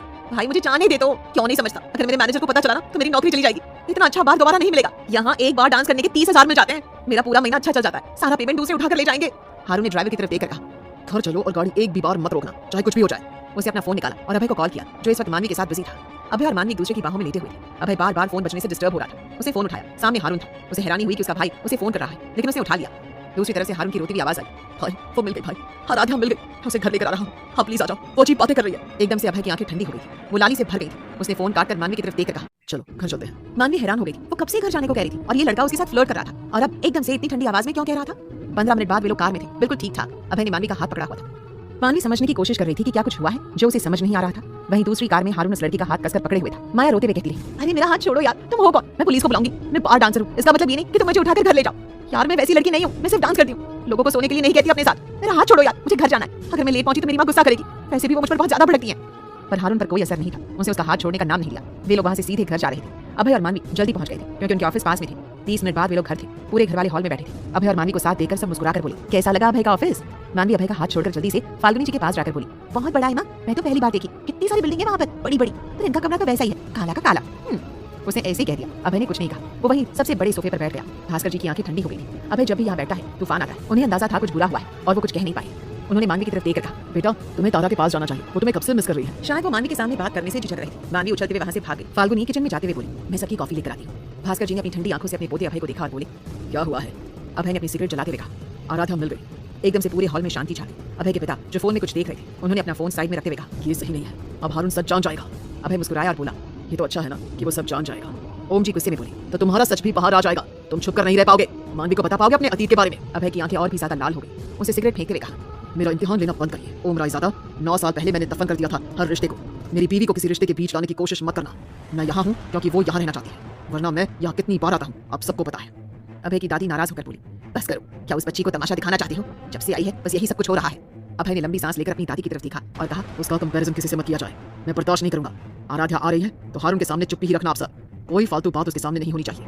बहुत मुश्किल से मैंने बचाया था उसे, फिर से खतरे में नहीं डालने वाला। वहाँ सब लोग शांति से बैठे थे कि बाहर से एक कार की आवाज आई। हारून एक लड़की को खींचते हुए अंदर ला रहा था। उसकी गोरी टांगे अभी भी दिख रही थी और ऊपर से ओवरकोट पहना हुआ था। लड़की हाथ छुड़ाते हुए कह रही थी, ओ मिस्टर मेरा हाथ छोड़ो, मुझे घर जाना है। भाई तुम हो कौन? साला कोई भी किसी को भी उठाकर ले आता है। उसकी भाषा सुनकर भास्कर जी की आंखों में नाराजगी आ गई। यहाँ सब लोग बहुत सभ्य तरीके से बात कर रहे थे। फाल्गुनी जी भी किचन से आती है, लेकिन उनकी नजर उस लड़की पर गई। उनके हाथ से ट्रे छूट गई। उन्होंने अपनी आंखों में आंसू भरकर कहा, आराध्या तुम जिंदा थी। हर कोई उस लड़की को देख रहा था। वो किसी अजीब तरह के कपड़ों में थी। उसके बालों में हरे और नीले रंग की स्ट्रीक्स थी, आंखों में लेंस डाले हुए थे, होठों पर डार्क रेड लिपस्टिक लगी थी और शायद उसके कपड़े भी वैसे ही होते अगर उसने ओवरकोट ना पहना होता। भास्कर जी नाराज होकर बोले, ये क्या हालत बना रखी है आराध्या। अभय ध्यान से उस लड़की को देख रहा था जो उसकी बहन थी, हालांकि सिर्फ नाम की बहन थी, लेकिन उसने उसे तारा की तरह ही छोटी बहन मान रखा था। आराध्या बहुत छोटी थी जब वो पहली बार रायजादा हाउस आई थी, शायद कोई 14-15 साल की। एक बार जब अभय पर झूमर गिरने वाला था तब आराध्या ने उसे बचा लिया था। इस चक्कर में उसका पूरा हाथ कट गया था। उसी दिन से अभय ने उसे अपनी बहन मान लिया और उसकी रक्षा करने का वचन दिया। वो हारून की मोहब्बत थी तो अभय की बहन थी। तारा तो बहुत छोटी थी, उसे अच्छे से जानती भी नहीं थी। माया ने सबके सामने खुद को देखते हुए कहा, भाई मैं तुम लोगों को नहीं जानती, मुझे जाने दो। मेरी माँ देख रही होगी मेरी राह। ये पागल सा लड़का मुझे यहाँ लेकर आया है, इसे बोलो मुझे जाने दे। अभय की आंखें एकदम ठंडी हो गई थी। वो आराध्या की आवाज थी, लेकिन ये आराध्या की तरह पेश नहीं आ रही थी। हारून ने नाराज होकर कहा, बस करो, सब लोग तुमसे बात करना चाहते हैं। क्या तुम अपनी फाल्गुनी माँ को भूल गई हो? और वो देखो भाई बैठे हैं, तुम उनके पीछे घूमती कहती थी कि मुझे ये चाहिए मुझे वो चाहिए, अब इस तरह पेश क्यों आ रही हो? माया ने चेहरा उठाकर सबकी तरफ देखा। उसकी आंखों का रंग 2 पल के लिए बदला, लेकिन फिर उसने मजाक उड़ाते हुए कहा, सब पागल है यहाँ पर, मैं पुलिस को बुलाने वाली हूँ अगर तुमने मुझे जाने नहीं दिया। 30,000 का नुकसान किया है। वो मैनेजर मेरा पैसा लेकर भाग गया होगा। मेरा पूरा घर चलता है उन पैसों से यार। तुम लोग कैसे लोग हो? इतने अमीर हो, इतना बड़ा घर है, मेरे पैसों से क्या बनेगा तुम लोगों का? हारून को बहुत गुस्सा आ रहा था। उसने अभय की तरफ देखकर कहा, हाँ ये क्या कर रही है, मुझे डर लग रहा है। अभय उठकर खड़ा हुआ, एकदम से आराध्या के पास आया और उसके सिर पर हाथ रखकर बोला, कैसी हो? उसकी आवाज में आज भारीपन नहीं था, वो शांत लग रही थी। इस लड़की को 9 सालों से ढूंढ रहा था। हर गंदगी में उसे हाथ डालकर देखा था, पर ये नहीं मिली, और मिली तो एक अनजान जगह, अनजान लोगों के बीच और इस हाल में। आराध्या ध्यान से सामने खड़े इंसान को देखकर बोली, इसकी तरह तुम भी पागल हो? मैं ठीक हूँ या नहीं, इससे तुम्हें क्या लेना देना यार? मुझे घर जाने दो, इतनी दूर ले आए हो शहर से। मेरी माँ मुझे धक्के मारकर बाहर निकाल देगी अगर मैं जल्दी घर नहीं पहुंची। ऊपर से तुम्हारे भाई के चक्कर में मेरे पैसे भी गए। अभय ध्यान से आराध्या की तरफ देख रहा था। ये लड़की कुछ अलग थी या दिखाने की कोशिश कर रही थी, या फिर कोई समझ नहीं पाया था। उसने हारून की तरफ देखकर कहा, इसे कमरे में ले जाओ। हारून उसे खींचते हुए कमरे की तरफ ले गया, क्योंकि इस हालत में वो नहीं चाहता था कि उसे कोई और देखे। फाल्गुनी जी भी उसके पीछे चली गई। क्या ये लड़की सच में आराध्या है या कोई और? क्या ये कहीं वेदांत की साजिश तो नहीं? रोमांस और सस्पेंस से भरी इस कहानी में खुलेंगे अतीत के गहरे राज। बस बने रहिए हमारे साथ और सुनते रहें सीक्रेट ऑब्सेशन। हारून माया को खींचते हुए कमरे की तरफ ले गया था, क्योंकि वो नहीं चाहता था कि इस हालत में उसे कोई और देखे। फाल्गुनी जी भी उसके पीछे चली गई थी। वहीं दूसरी तरफ तारा के कमरे में तारा और मानवी अपनी ही बातों में मस्त थी। दोनों मिलकर लड़कों की चुगली कर रही थी। बस कल का दिन और परसों से फिर कॉलेज शुरू होने वाला था। मानवी तो इस बात से बहुत खुश थी कि कॉलेज में जाकर कैंटीन के समोसे मिलेंगे। काफी देर तक दोनों बातें करती रही। फिर मानवी वहां से निकलकर बाहर आ गई। बाहर का माहौल थोड़ा अजीब था। सब लोग डरे सहमे बैठे थे और धीमे धीमे बातें कर रहे थे। उसे देखकर एकदम खामोशी छा गई थी। मानवी को ये सब अजीब लगा। उसे नजर घुमाकर देखा, अभय वहां नहीं था। वो चलते चलते दादी जी के पास जाकर बैठ गई और मस्ती में बोली, दादी मिस्टर हस्बैंड कहाँ गए? उसकी बात सुनकर भारती जी मुस्कुराकर बोली, वो तो अपने कमरे में है, अगर तुम्हें कुछ खाना है तो मैं नौकर के साथ भिजवा देती हूँ। मानवी ने जल्दी से कहा, हाँ हाँ मुझे ये सब खाना है। उसने एक लंबी लिस्ट बता दी। इसके बाद मानवी लिफ्ट से अपने कमरे की तरफ चली गई। उसके जाते ही भास्कर जी बोले, इस लड़की को देखकर मुझे कुछ समझ नहीं आता। इसकी मासूमियत कल इसकी जिंदगी में तूफान न ले आए। इसने कितनी आसानी से अभय को माफ कर दिया। शायद कोई और होता तो तमाशा करता। मुझे डर लगता है इस लड़की के लिए, कहीं इसे इस घर में लाकर हमने गलती तो नहीं करती। भारती जी ने उनका हाथ पकड़कर चुप कराते हुए कहा, चुप कर जाइए, किसी ने सुन लिया तो अभी तूफान आ जाएगा। वे दोनों वहीं बैठे रहे। ओम जी जल्दी से अपने कमरे में चले गए थे। शायद उनके अतीत के राज अब सामने आने वाले थे। ऐसा नहीं था कि उन्होंने जानबूझकर कुछ किया था, बस सालों पहले गलती हुई थी जिसका पछतावा उन्हें आज तक था। इस घर में हर कोई उनसे प्यार करता था, सिवाय उनके बड़े बेटे के। अभय अपने कमरे में था। उसका गुस्सा आसमान पर था। उसने माइकल को मैसेज करके सब कुछ पता करने के लिए कहा था। आराध्या किस परिवार की बात कर रही है और अपना नाम माया क्या बता रही है? 1 घंटे में सब पता करो। कौन है वो बूढ़ी औरत, वो लड़का जिसने उसे बचाया, या फिर ये आराध्या है भी या नहीं? कहीं ये नकली आराध्या तो नहीं, कहीं ये निकिता तो नहीं? अभय का दिमाग फिर से गुस्से से भरने लगा था। इसी बीच मानवी उछलते हुए कमरे में आ गई। उसके पैरों में पायल की छन छन की आवाज गूंज रही थी। वो किसी बच्चे की तरह उछलते हुए आई और जल्दी से अभय की गोद में बैठ गई। उसने दांत दिखाते हुए कहा, जल्दी से बता मेरी चॉकलेट कहाँ रखी है और खाने पीने का सारा सामान लेकर आई होगी नहीं? अभय ने उसे बाहों में भर लिया और उसके गले में मुंह डालकर बोला, तुम्हें क्या चाहिए? अभी मिल जाएगा, बस मेरे पास रहो लिटिल वाइफ। मानवी को उसकी आवाज में परेशानी महसूस हो रही थी, पर उसे समझ नहीं आ रहा था कि क्या पूछे। उसने जल्दी से उसके बालों में उंगलियां डालते हुए कहा, जल्दी से चॉकलेट बताओ कहाँ रखी है? अभय ने उसे और भी कसकर गले लगा लिया और बोला, मानवी। वो बहुत कम उसका नाम लेता था, वरना हमेशा लिटिल वाइफ या बच्ची कहकर बुलाता था। मानवी को अब थोड़ा अजीब लगा। उसे लग रहा था कि कुछ ठीक नहीं है, पर क्या और कैसे पूछे उसे समझ नहीं आ रहा था। इसलिए वो चुपचाप उसे पीछे से गले लगा लेती है और उसकी पीठ सहलाने लगती है, जैसे उसे भरोसा दिला रही हो कि वो उसके साथ है। काफी देर ऐसे रहने के बाद अभय ने हल्के से मानवी को देखा और फिर उसे किस करने लगा। मानवी ने भी उसे रोकने की कोशिश नहीं की। उसे यही सबसे अच्छा लगता था। वहीं दूसरी तरफ सेकंड फ्लोर पर हारून के कमरे में फाल्गुनी जी और हारून सोफे पर बैठे थे। तभी बाथरूम से वो लड़की बाहर आई। उसने हारून के ही कपड़े पहने हुए थे, पजामा और शर्ट, जो उसे काफी बड़े थे, लेकिन अब उसकी पूरी बॉडी कवर थी। हारून उसे देखकर मुस्कुरा दिया। उसके कर्ली बालों से वो और भी खूबसूरत लग रही थी। अब उसके चेहरे पर कोई मेकअप नहीं था। अब वो बिल्कुल नेचुरल लग रही थी। फाल्गुनी जी खड़ी होकर उसके सिर पर हाथ रखकर बोली, मैं तुम्हारे लिए कुछ खाने को लेकर आती हूँ। वो चली गई। हारून मुस्कुराकर बोला, मेरे पास आओ आराध्या। लड़की मुंह बनाकर बोली, कौन आराध्या? मेरा नाम माया है। जबरदस्ती कपड़े चेंज करा दिए यार, तुम पागल तो नहीं हो? हारून को गुस्सा तो बहुत आ रहा था, लेकिन उसने खुद को कंट्रोल किया। तभी उसके फोन पर माइकल का कॉल आया तो वो माया को बैठने का इशारा करके अपने रूम से बाहर निकल गया। माया काफी देर तक वहां बैठी रही, लेकिन उसे यहाँ से भागना था। ये उसका घर नहीं था। उसने मुंह बनाकर खुद से कहा, आज तो बहुत पिटने वाली हूँ मैं, माई बहुत पीटेगी मुझे, ये सारे लोग शायद पागल हैं। उधर अभय भी मानवी से कहकर चला गया कि वो अभी आता है। मानवी अपने रूम में बैठी रही, फिर नीचे आने के लिए निकल पड़ी। वो लिफ्ट की बजाय सीढ़ियां इस्तेमाल करती थी क्योंकि उसे उछलना कूदना पसंद था। जब वो सेकंड फ्लोर पर आई तो एक लड़की जिसके कर्ली बाल थे वहां से भागने की कोशिश कर रही थी। वो इधर उधर देख रही थी और एकदम से मानवी से टकरा गई। मानवी सामने खड़ी लड़की को देखकर बोली, तुम कौन हो? सामने माया थी। उसने अपनी बड़ी बड़ी आंखों से मासूम सी मानवी को देखा। 2 पल के लिए उसकी आंखों में डर भर गया। उसने फिर से कहा, तुम हो नहीं, तुम हो नहीं सकती, ये कैसे पॉसिबल है? वो इतना ही बोली थी कि पीछे से फाल्गुनी जी की आवाज आई, तुम यहाँ क्या कर रही हो? फाल्गुनी जी को देखकर माया जल्दी से हारून के कमरे में वापस भाग गई। उसकी आंखों में डर था, एक अजीब सा डर जिसका अंदाजा किसी को नहीं था। फाल्गुनी जी ने तो उसे देखा ही नहीं, उनका ध्यान तो सिर्फ मानवी पर था। मानवी फाल्गुनी जी को देखकर बोली, माँ मिस्टर हस्बैंड फिर से गायब हो गए, मुझे भूख लगी है, मेरे लिए चॉकलेट लेने गई थी, वापस ही नहीं आए। वो एक नंबर के राक्षस है, कमरे में कोई चीज नहीं है खाने को। उसने शिकायत की अपनी सास से। फाल्गुनी जी प्यार से उसके बालों को ठीक करते हुए बोली, अच्छा तुम्हें जो भी खाना है मुझे लिस्ट दो, मैं अभी सर्वेंट से मंगवा देती हूँ। उसे कहने का कोई फायदा नहीं, एक नंबर का बेवकूफ है मेरा बेटा, उसे पता ही नहीं है इतनी प्यारी बीवी को कैसे संभालते हैं। मानवी जल्दी से गले लगाते हुए बोली, हाँ ना सबसे बेस्ट हो, मैं अब भी लिस्ट बनाकर लाती हूँ। और जल्दी से फिर उनकी साड़ी का पल्लू पकड़कर बोली, मैंने आपसे शिकायत की, ये उन्हें मत कहना, फिर मुझे डांट पड़ेगी। फाल्गुनी जी बस मुस्कुरा दी।